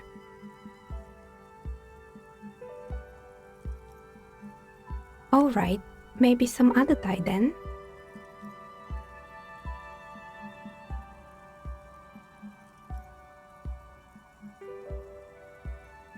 A normal dye? I'm a novelty dyes maker. I don't make normal dyes. Polyhedral dyes. Dyes that have more than 4 sides. Octahedrons, trapezohedrons, dodecahedrons. But also barrel dyes and teetotum bows. Come on now, be a little creative. No need to rush. Take a look around, see if anything inspires you. A gust of cold air sweeps through the chimney. The stones and minerals on the shelves rattle as though agitated. For a moment, it almost feels as though you're outside the building, exposed to the atmosphere.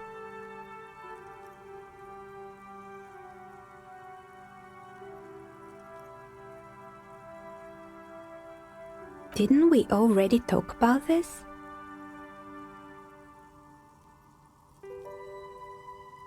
What are you talking about? My address is exactly the same. Rue de Saint-Guilain 10. No, the old coal plant that used to be here was subsumed into the new venture. Its ruins swallowed up, yet it has a different address in the heart of the city. This doesn't make any sense. Are you saying my business was spared because of a technicality? Where is this coming from?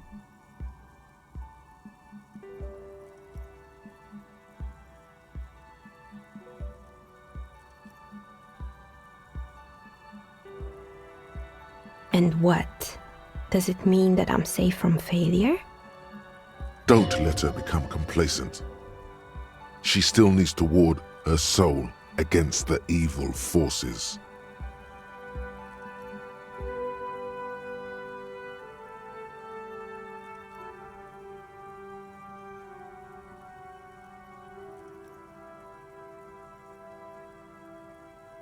She starts laughing, her fingers trying to rub away the exhaustion from her face.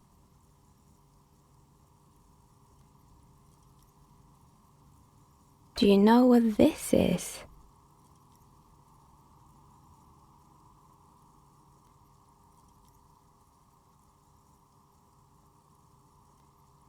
It's a mourning ring. I made this when my first company failed.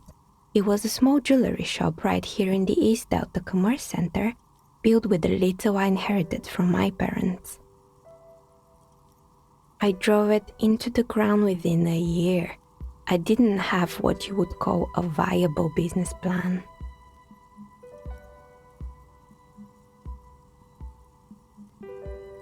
It wasn't just the jewelry shop either.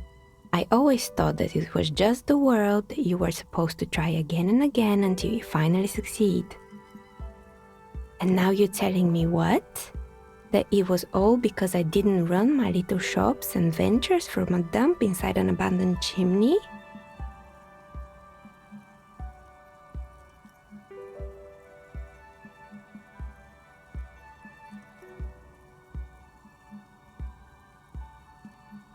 Yeah, or maybe it's the entire world that's cursed. It's such a precarious place. Nothing ever works out the way you want it. That's why people like role-playing games. You can be whoever you want to be, you can try again. Still, there is something inherently violent even about dice rolls. It's like every time you cast a die, something disappears. Some alternative ending or an entirely different world. But anyway, thanks for sharing your theories, officer.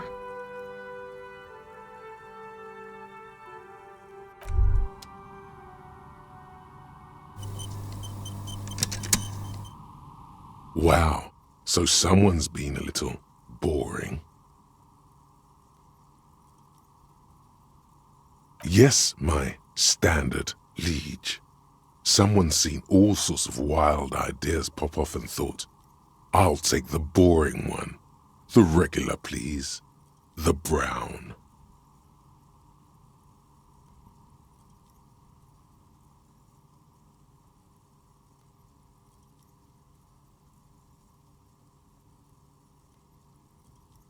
Of course you do.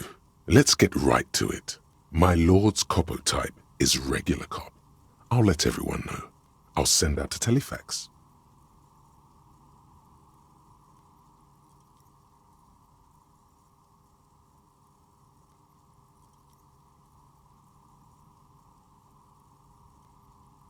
Good. Of course. To outright declare yourself something does seem a bit too interesting now, doesn't it? I won't trouble you any further.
The tear machine stands in the corner.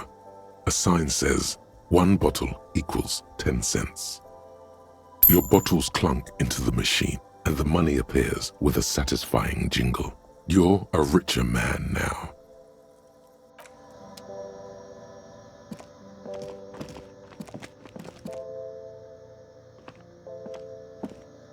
A small cabinet on the wall is filled with various medicine bottles, nasal sprays, and blister packs. They all bear the Saint Baptiste Pharmaceutics logo.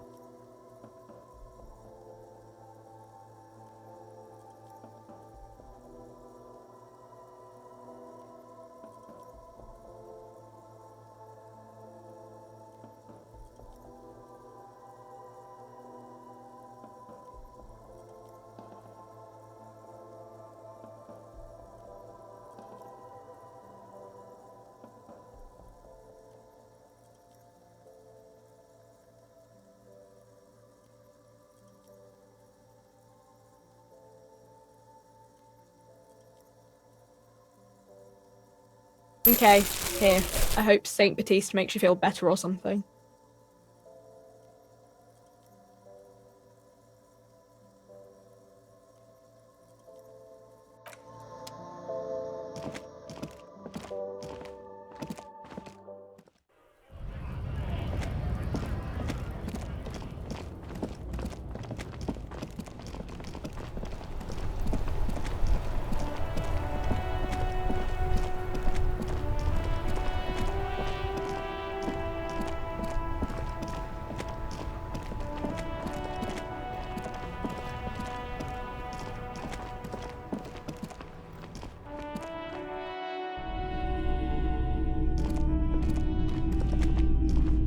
Hello, hello.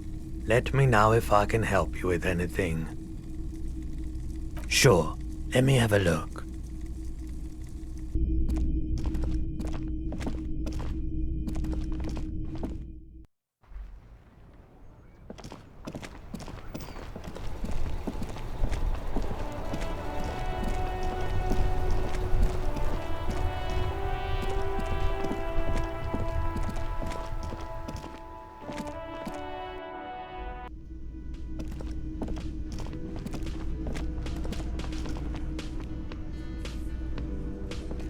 Let me handle this.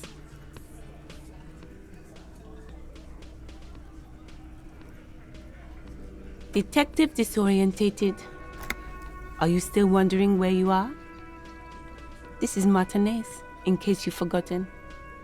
I advise you not to overstay your welcome. Her entire character has shifted. This young woman is cold as ice.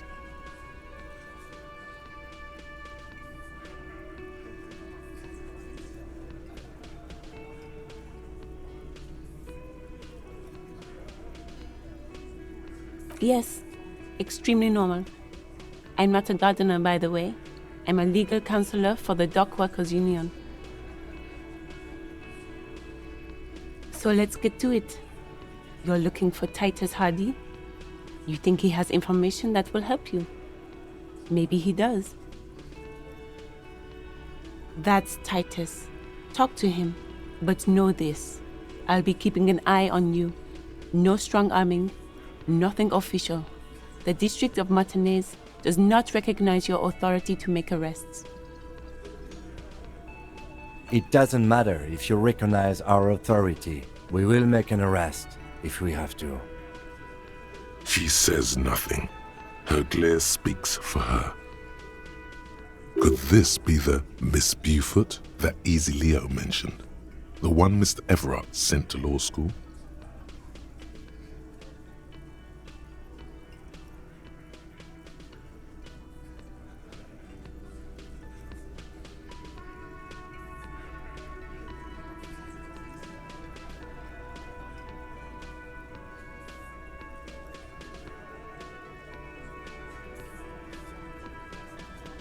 What you want is of no significance, officer.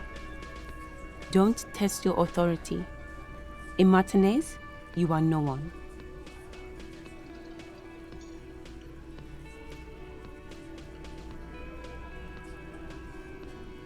I suggest not wasting time on trivial pleasantries and focusing on why you are actually here. Titus Hardy.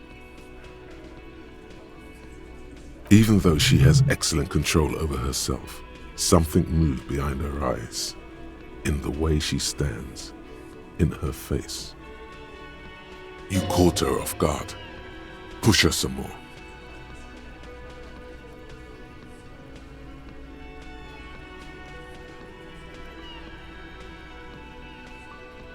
You are not here to chat up the legal counsel. You are here to question these men. You set the pace and the topic of these conversations here. Establish that. A man like Easy Leo could have said anything. Do not be restrained, sire.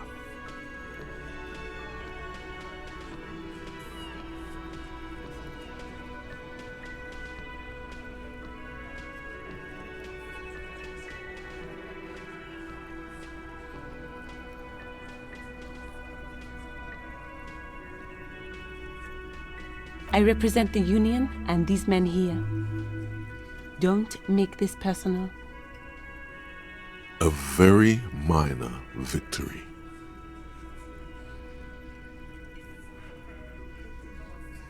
Like I already told you, I'm a legal counselor. Do you have hearing problems?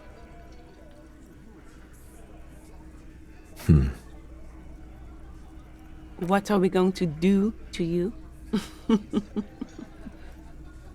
The Union isn't going to do anything to you. It is not a crime syndicate. It is a labor organization.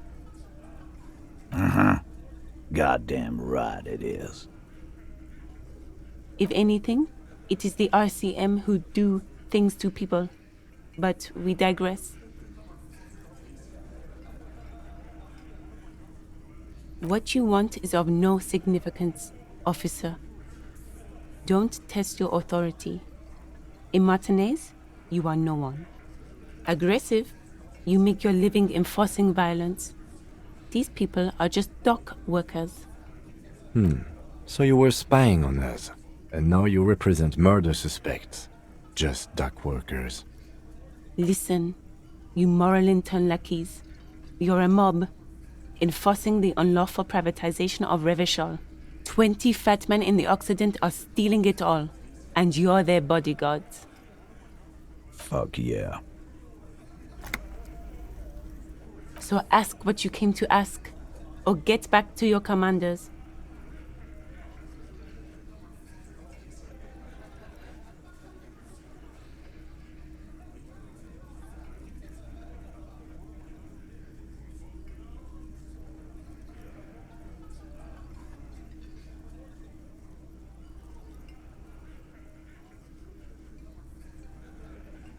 Look, a comedian. Do your job, ask your questions, then get out of Martinez. Strange. It's as if people don't believe a cop could be a socialist revolutionary.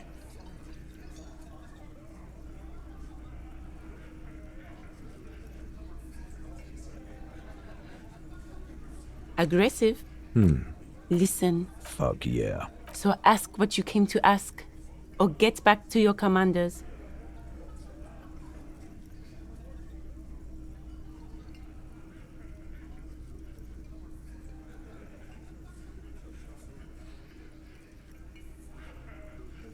Let's.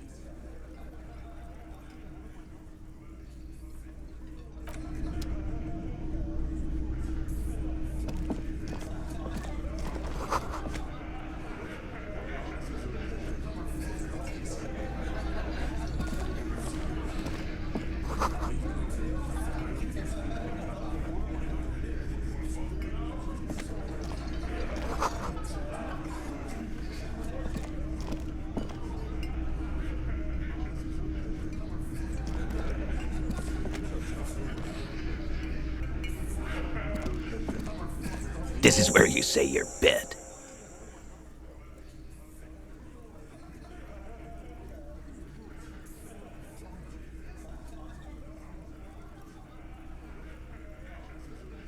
Detective.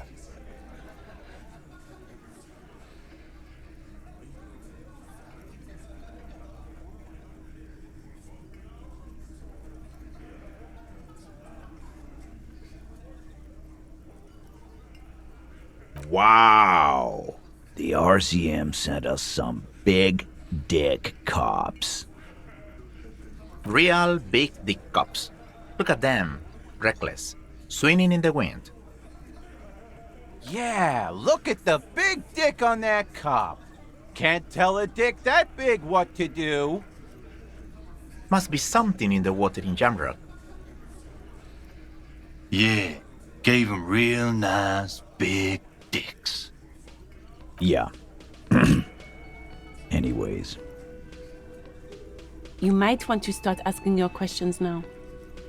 It's not going to get better than this. Do a head count first. Connect these men to the tracks you saw in the yard.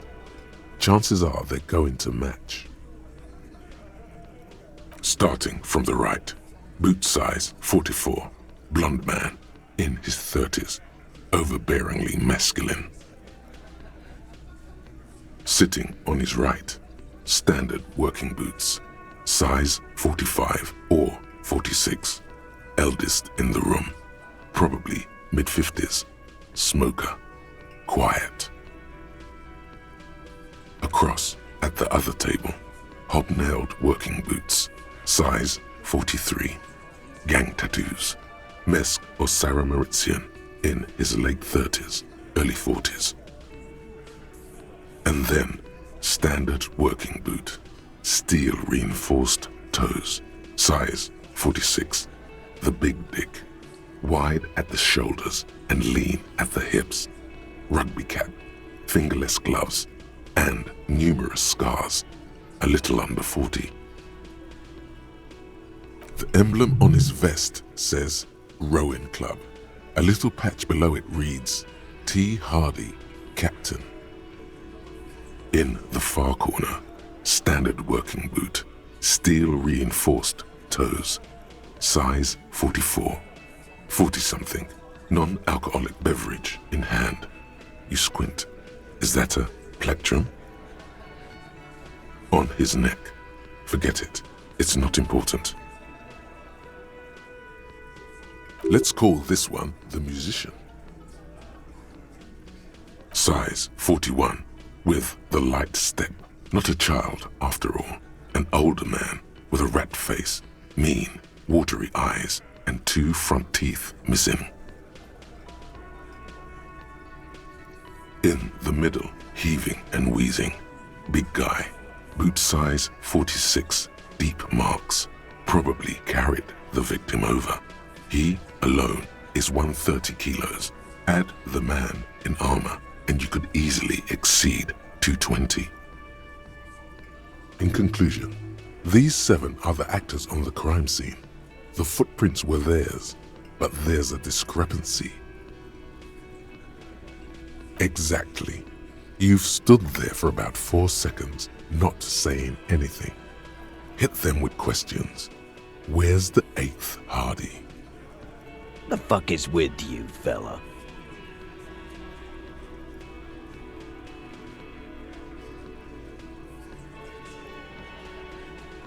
What are you talking about, madman? There's no 8th Hardy Boy. There's 7 of us and we're all here. Or what? You want to be the 8th Hardy Boy? We ain't hiring.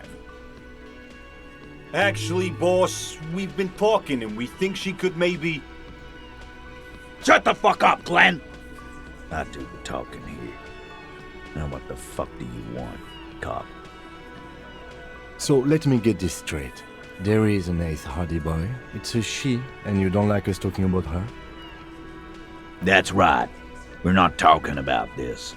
This is a private Hardy Boys matter. Nothing to do with your shit. End. You're not cops here. Don't go digging around if you don't want a bullet in the back of your head. I'm watching you. Good. We are all watching each other. Officer, your question. There's no point in pushing it further, he thinks. This is already a victory. We'll learn more about this 8th Hardy sooner or later.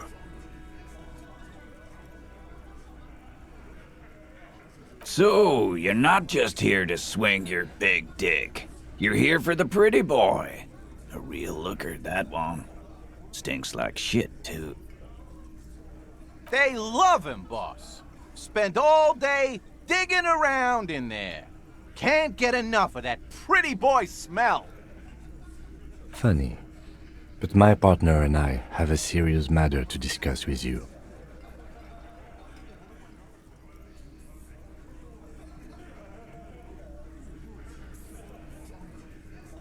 You mean these boots? We all got a pair.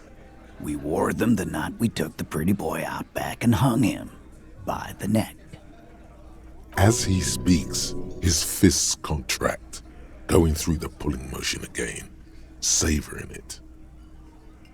Yeah, we did this. Together. All of us. Until he was dead. That's why our prints are all over the scene.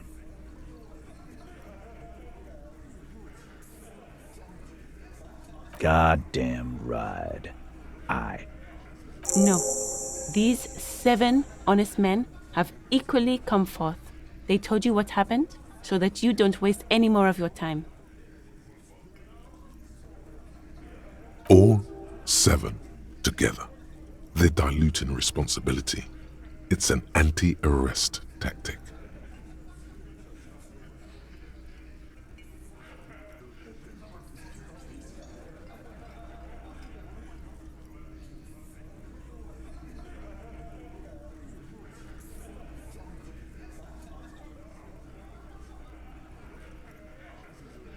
You don't have to answer any of his questions. I know, Lizzie. Relax.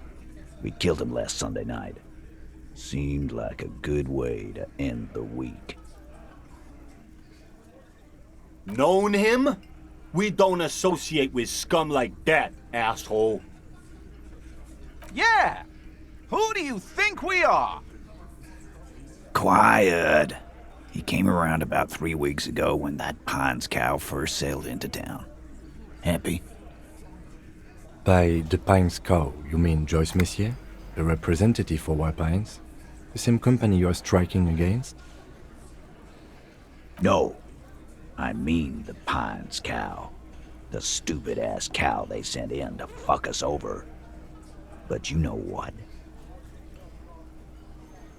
Why don't you ask her about the pretty boy? I'm sure she has interesting things to say when you ask her hard enough.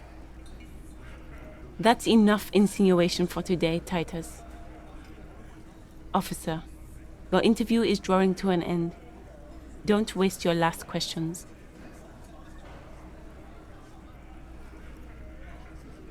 We hanged him up by his neck until he got real still. Wasn't that obvious, Copper? Didn't they teach you anything at the cop school, idiot?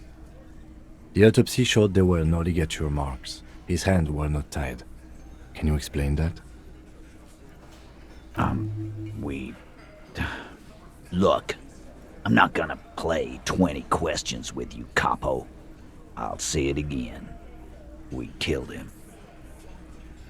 Yeah, I knocked him out. Came up behind him and clubbed him in the back of the head. He went down like a sack of sand. That's right, lawman. And then we hanged the fuck. Make them a bit more uncomfortable first, then see if it all adds up.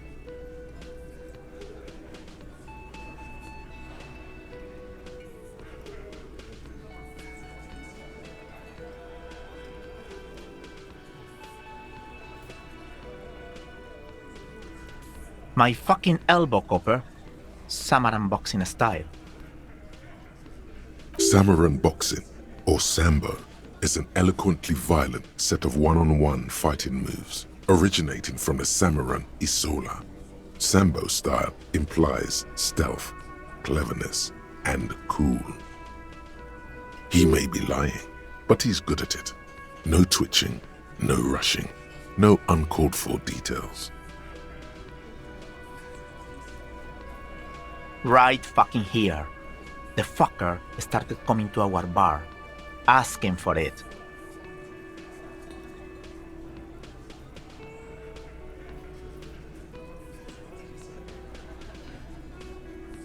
Like what, Copper?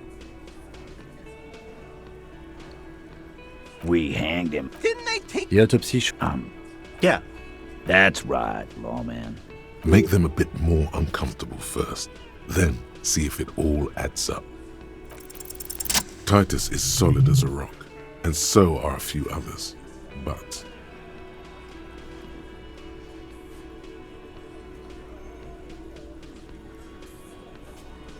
Elaine, who looks like he might be Titus's right-hand man, the least antsy of the bunch.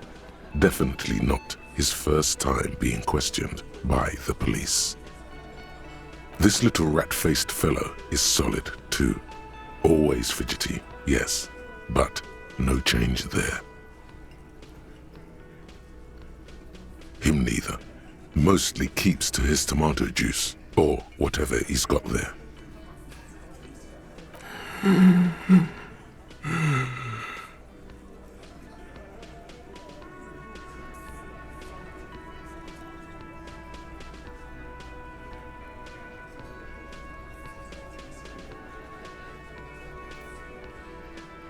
No.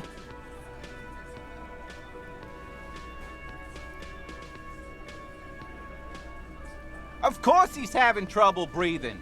Just look at how fucking fat he is. Fuck off, Shanky. Angus is a powerful guy. All muscle. Keep your eye on this powerful guy. Sooner or later, he's going to break like a piece of twig. And fuck you too, Copper. Picking on Angus like this. We're done with this schoolyard shit. And just so you know, he doesn't have trouble breathing. This one is a stone wall. You won't get more out of them about the night of the murder. Not yet.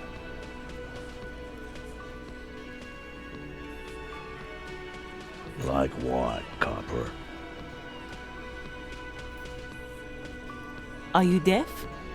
There will be no singling anyone out. You can't arrest a Hardy Boy without arresting all Hardy Boys.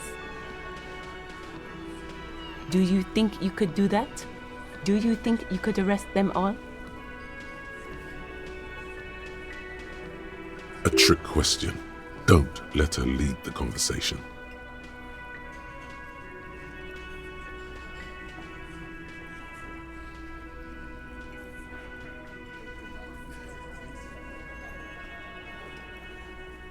Who do you fucking think does?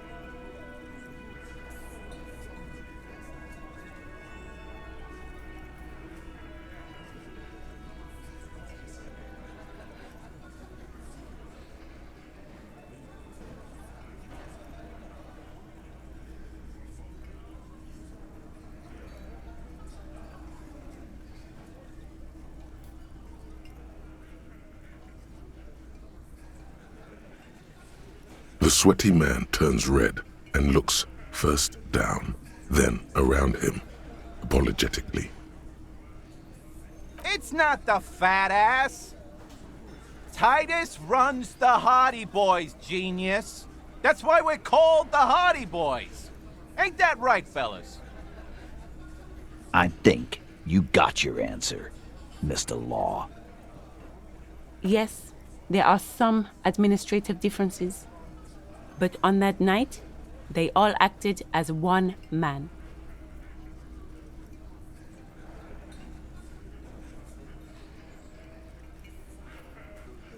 How many people have you sent to the Shays? Ever felt remorse for them?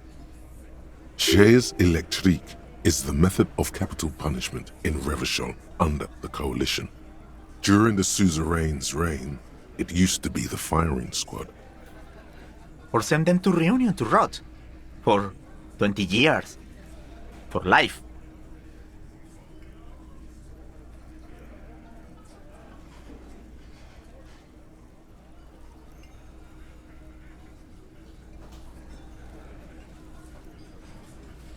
Doesn't remember them. He just forgets. Are you hearing this, Titus? Ain't no use keeping a stiff catalog in your head, that's for sure. Why? 'Cause he was worthless mercenary scum. And he stepped out alive in my town. And he stepped out of line. What kind of mercenary? The kind that shows up when you start a strike. The experienced kind, too. Had Cohoy and Semenine written all over him. Ex-Oranese Special Forces. A live grenade, right here in our bar. I can't prove it, but I know he was sent by the Wild Pines. They hire merc shit like that. Story of every strike from here to Samara.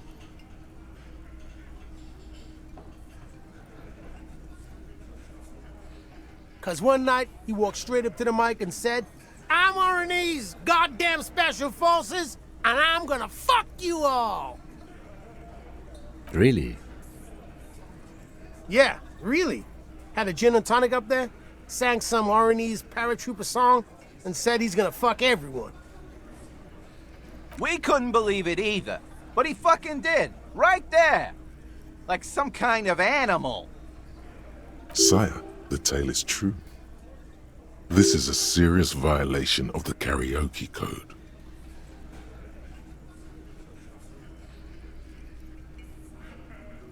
Wrong.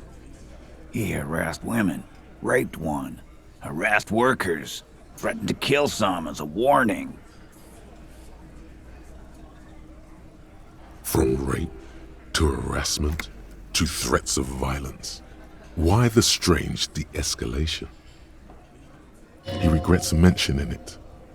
Hopes you didn't notice. To kill us all, if we don't open the gates, if we don't let the scabs in, if we don't bend over. And that was before he started coming here. Yeah, he said it was his favorite joint now. Started coming here every night. Drinking, grabbing girls. Grabbed one of ours mid-karaoke, right there on the stage. He grabbed someone? Yeah. This girl's on the mic. A beautiful girl, young. Gets into the second verse of Lover Lake. The fucker grabs her legs, starts screaming. Show me your cunt! Why don't you show me your cunt? Then, he gets knocked on the head with a wine bottle. Doesn't even fall down.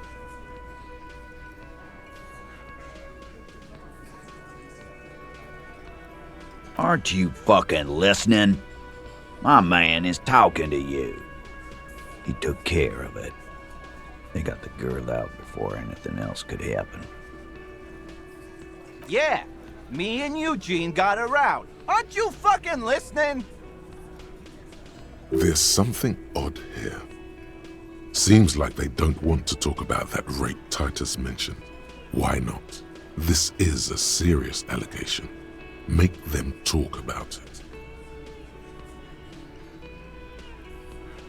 No, you're not getting the name. That's a Martinez matter, and I'm not discussing it with you clowns. There's nothing you can do for now. He's stonewalling you.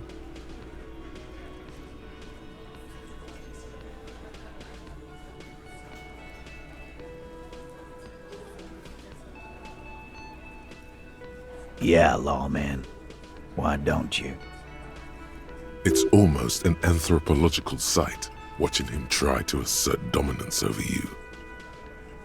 Not in the arresting mood? A fearful readiness, like an electrical charge, raises hairs in the room. By your side, the lieutenant keeps his hand away from his holster. You hear the nylon of his coat hiss as he steps closer. Easy. Walk back from the provocation. They're armed, and they outnumber us. The lieutenant tries to establish eye contact with you.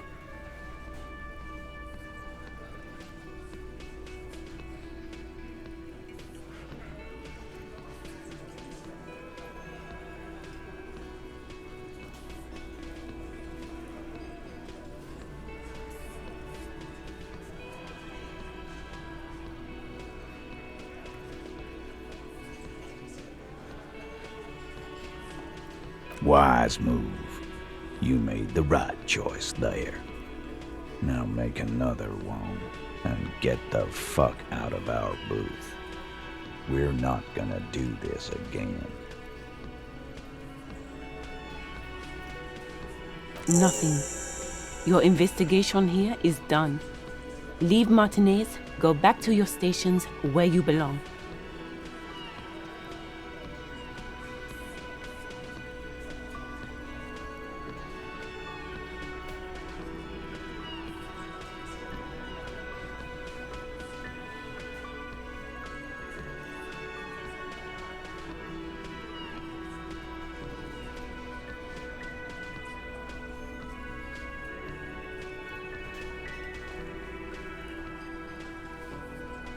I think we're going to stick around, thanks. Some things don't add up here, Titus. I've done this job for long enough to know that people don't just confess to first-degree murder. Even if it is a group responsibility, we're going to look into this. Good luck with that. You've heard everything a rent-a-cop is gonna hear from us, real law officials. You're lucky you didn't get a beating.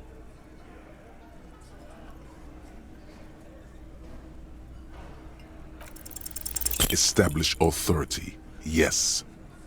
Authority. Feverish thoughts race through your mind.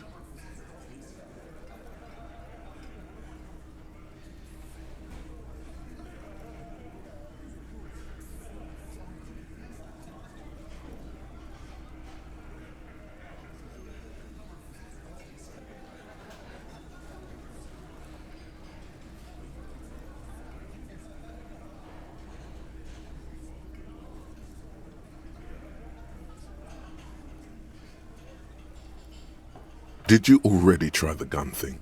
I hear the gun thing is excellent and has great results. You're probably right. The others are only there for filler, to make the gun thing pop.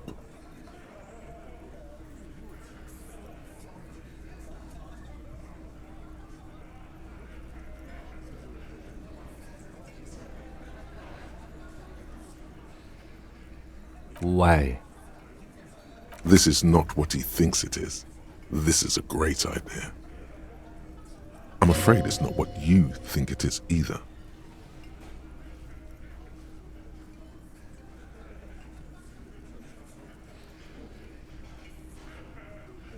Yes, you. Stop talking out loud. You sound like you're unraveling.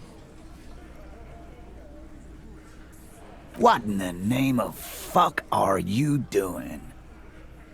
But I don't want to give you my gun. The fuck is happening, Titus? What are they whispering about? Easy, Shanks. I want to see where this is going.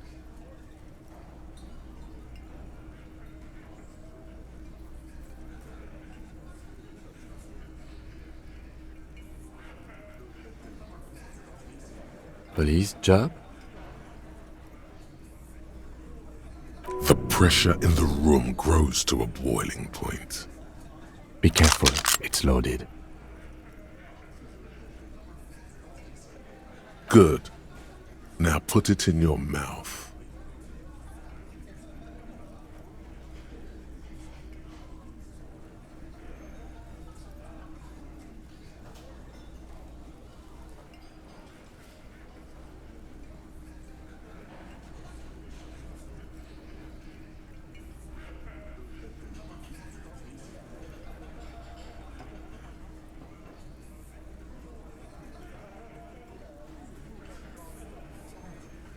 Thank you. So, questions? Yeah, I have one. What the fuck was that, you Nancy's? Nothing, just a minor misunderstanding. Let's return to questions, officer. He is grateful to have that gun back on his belt right now.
Hello, hello.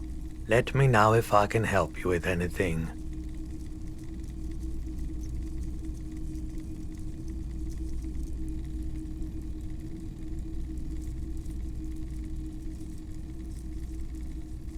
I doubt it, but I can try and answer any questions you may have.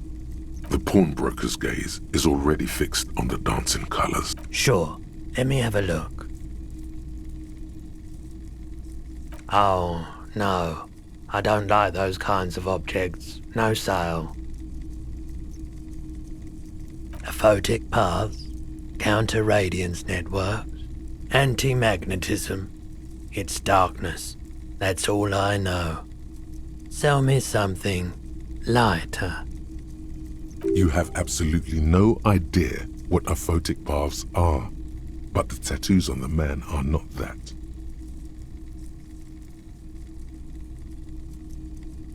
Anything else you're thinking of selling?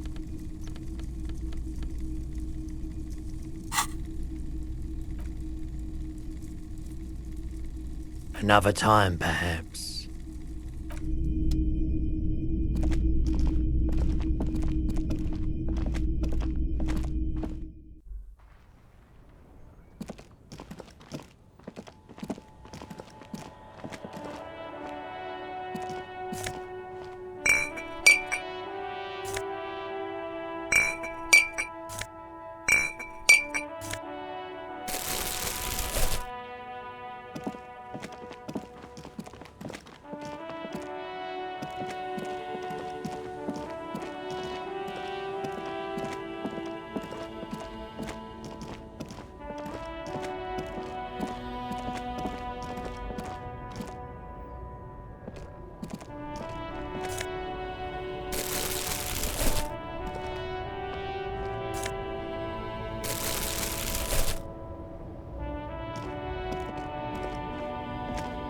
The shine on these sunglasses lasts a lifetime, officer. 100% guaranteed.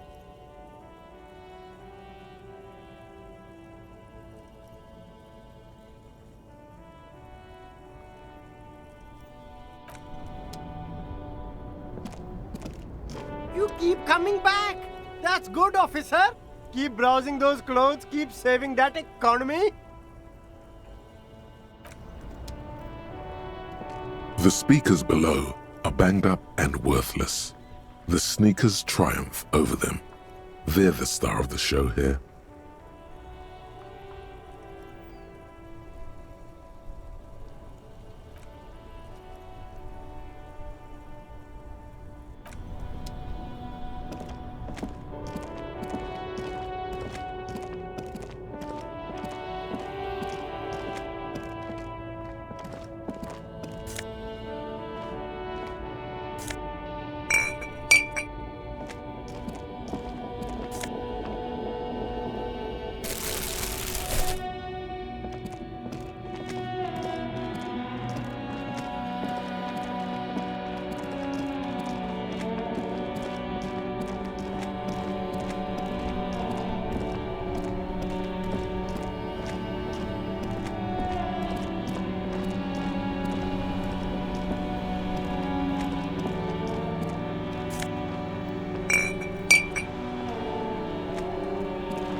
There, working class drunk. You know what this means, right? Cracked it. All in a good day's work.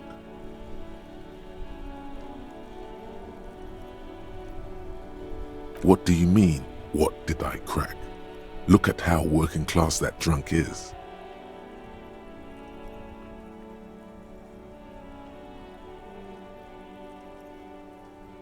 Yes, and you found him. Now go and tell the working class woman. Protect and serve, recruit. Didn't she repeatedly tell you her husband isn't missing though?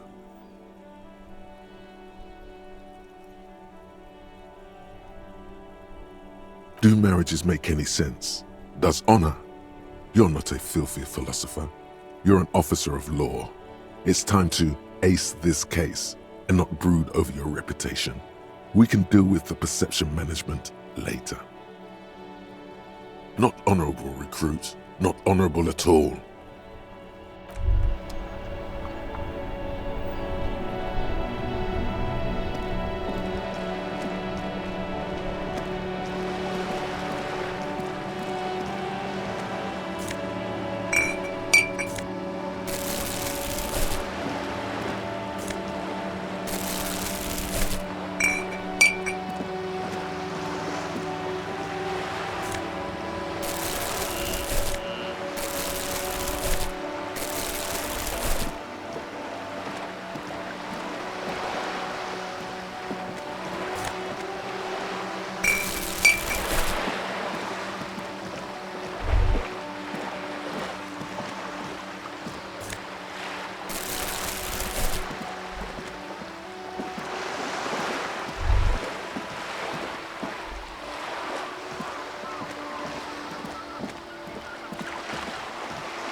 There must be another way into the building.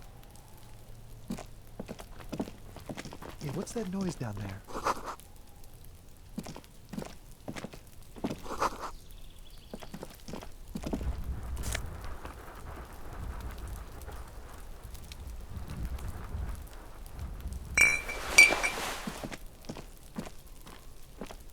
This must be it.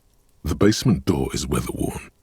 The copper nails holding the upholstery in place have turned green from sea air, and there's a knocker shaped like a lion's head. You try to be as silent as you can. It takes a bit of rattling of the handle to loosen the bolt. Finally, the door unlocks with a small clack. Thoughts race through your head. As you hold the open door, you can feel the air moving. A little draft, a whistle.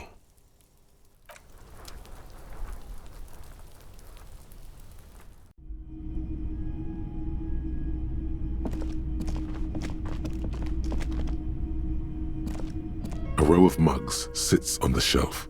Each one depicts a human figure. A dark-skinned woman grinning amidst mysterious symbols.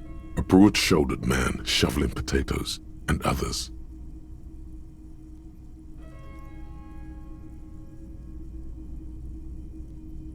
A little ring. Though cheerful, the images on the ceramic make you vaguely uncomfortable.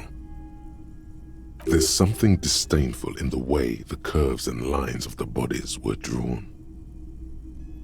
It looks like the artist is celebrating diversity, but underneath, he's just making fun of these people.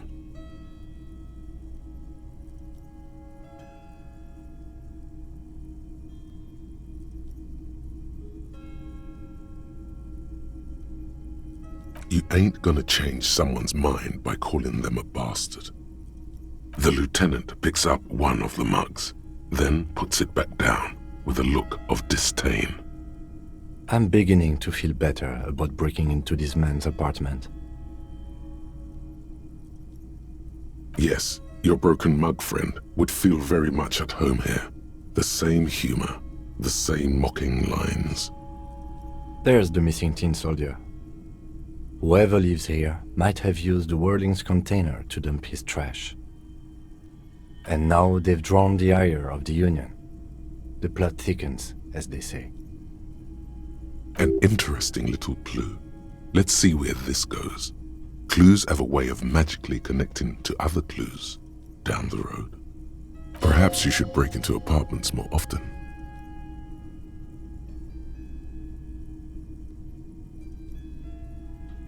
Who knows? I'm not expecting too much from this clothes in the trash lead either way. It might turn out to be some random local matter, but still, a nice coincidence.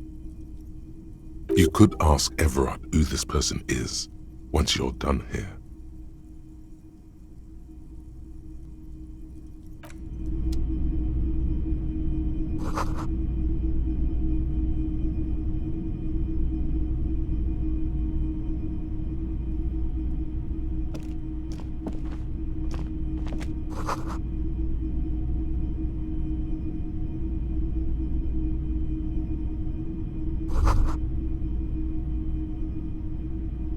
This is the flag of Revachol, the suzerainty. This isn't just one sun, but there are little suns dancing around the big sun. This is the sevenfold sun miracle. It's an optical atmospheric anomaly the first settlers saw. Happens in cold weather. 6 small suns around the big one. This complex halo phenomena is how old Revachol got its flag.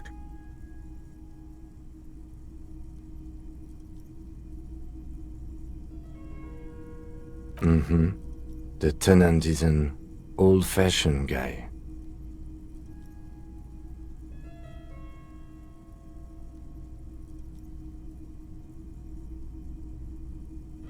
By old-fashioned, he means very right-wing. The flag doesn't seem to mind.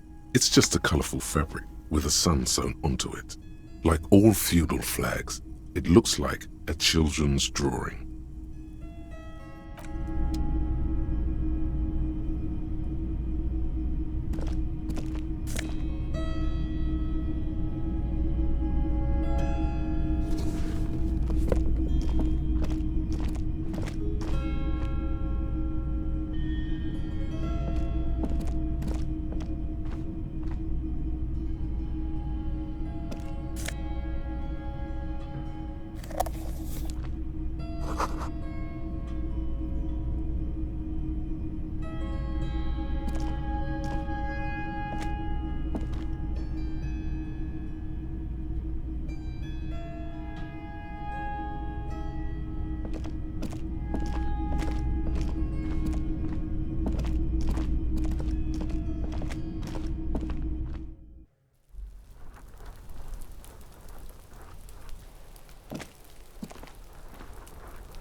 It's been a week and now they show up?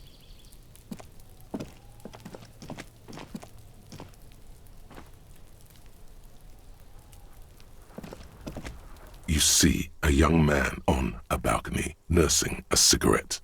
His eyes have been following you for a while. Not looking for any trouble, officer. It's the voice of someone who has something to hide, my liege.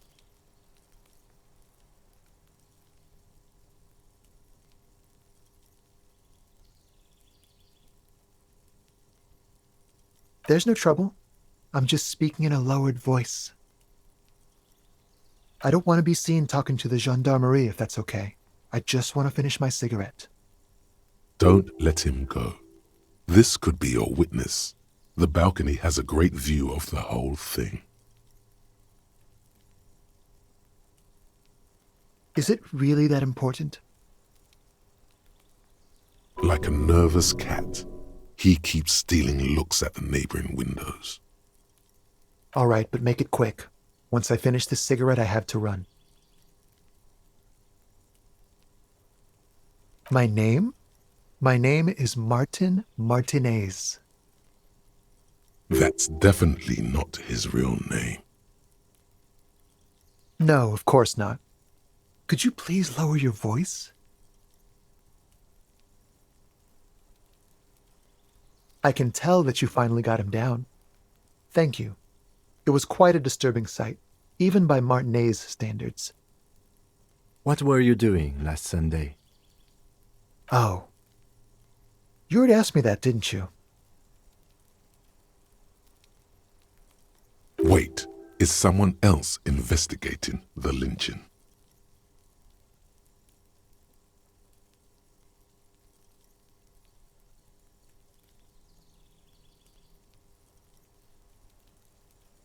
No, not you two.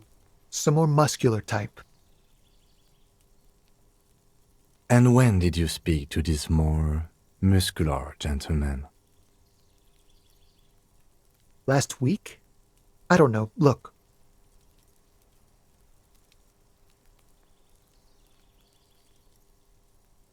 A downy blanket of white to cover up the miserable poverty of the scene. You didn't answer the question. What were you doing last Sunday? I had a friend over. It was my Sunday friend. A Sunday friend? How intriguing. He doesn't reply, gesturing no with his cigarette. Under the grey sky, snow continues to pile on the neighboring windowsills. Someone hides behind a curtain. Those windows have eyes, and those eyes are watching, spying on you three.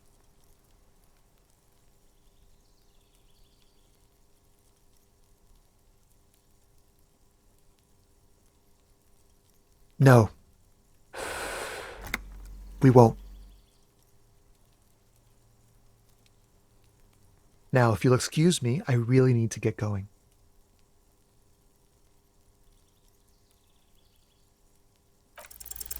Time to bring out your secret charm. Tears and begging. Show him your emotional side. Throw yourself before his very feet like a dog.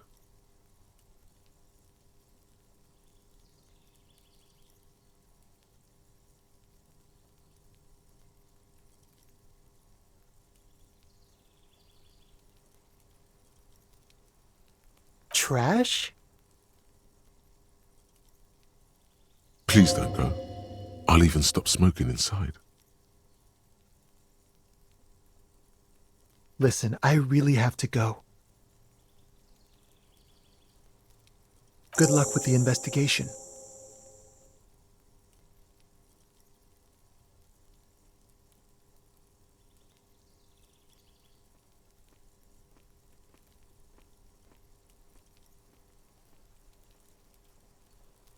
He's gone.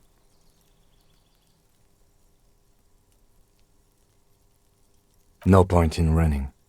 Tenements like these often have multiple exits. If he doesn't want to talk to us, then he'll know how to hide himself. He could be a witness. Him or his Sunday friend. Either way, we need to look into that muscular type who's asking about our case. There has to be a way of getting inside the building. Let's go check out the door near the pier again. Once we found a way in, we can ask around for his apartment.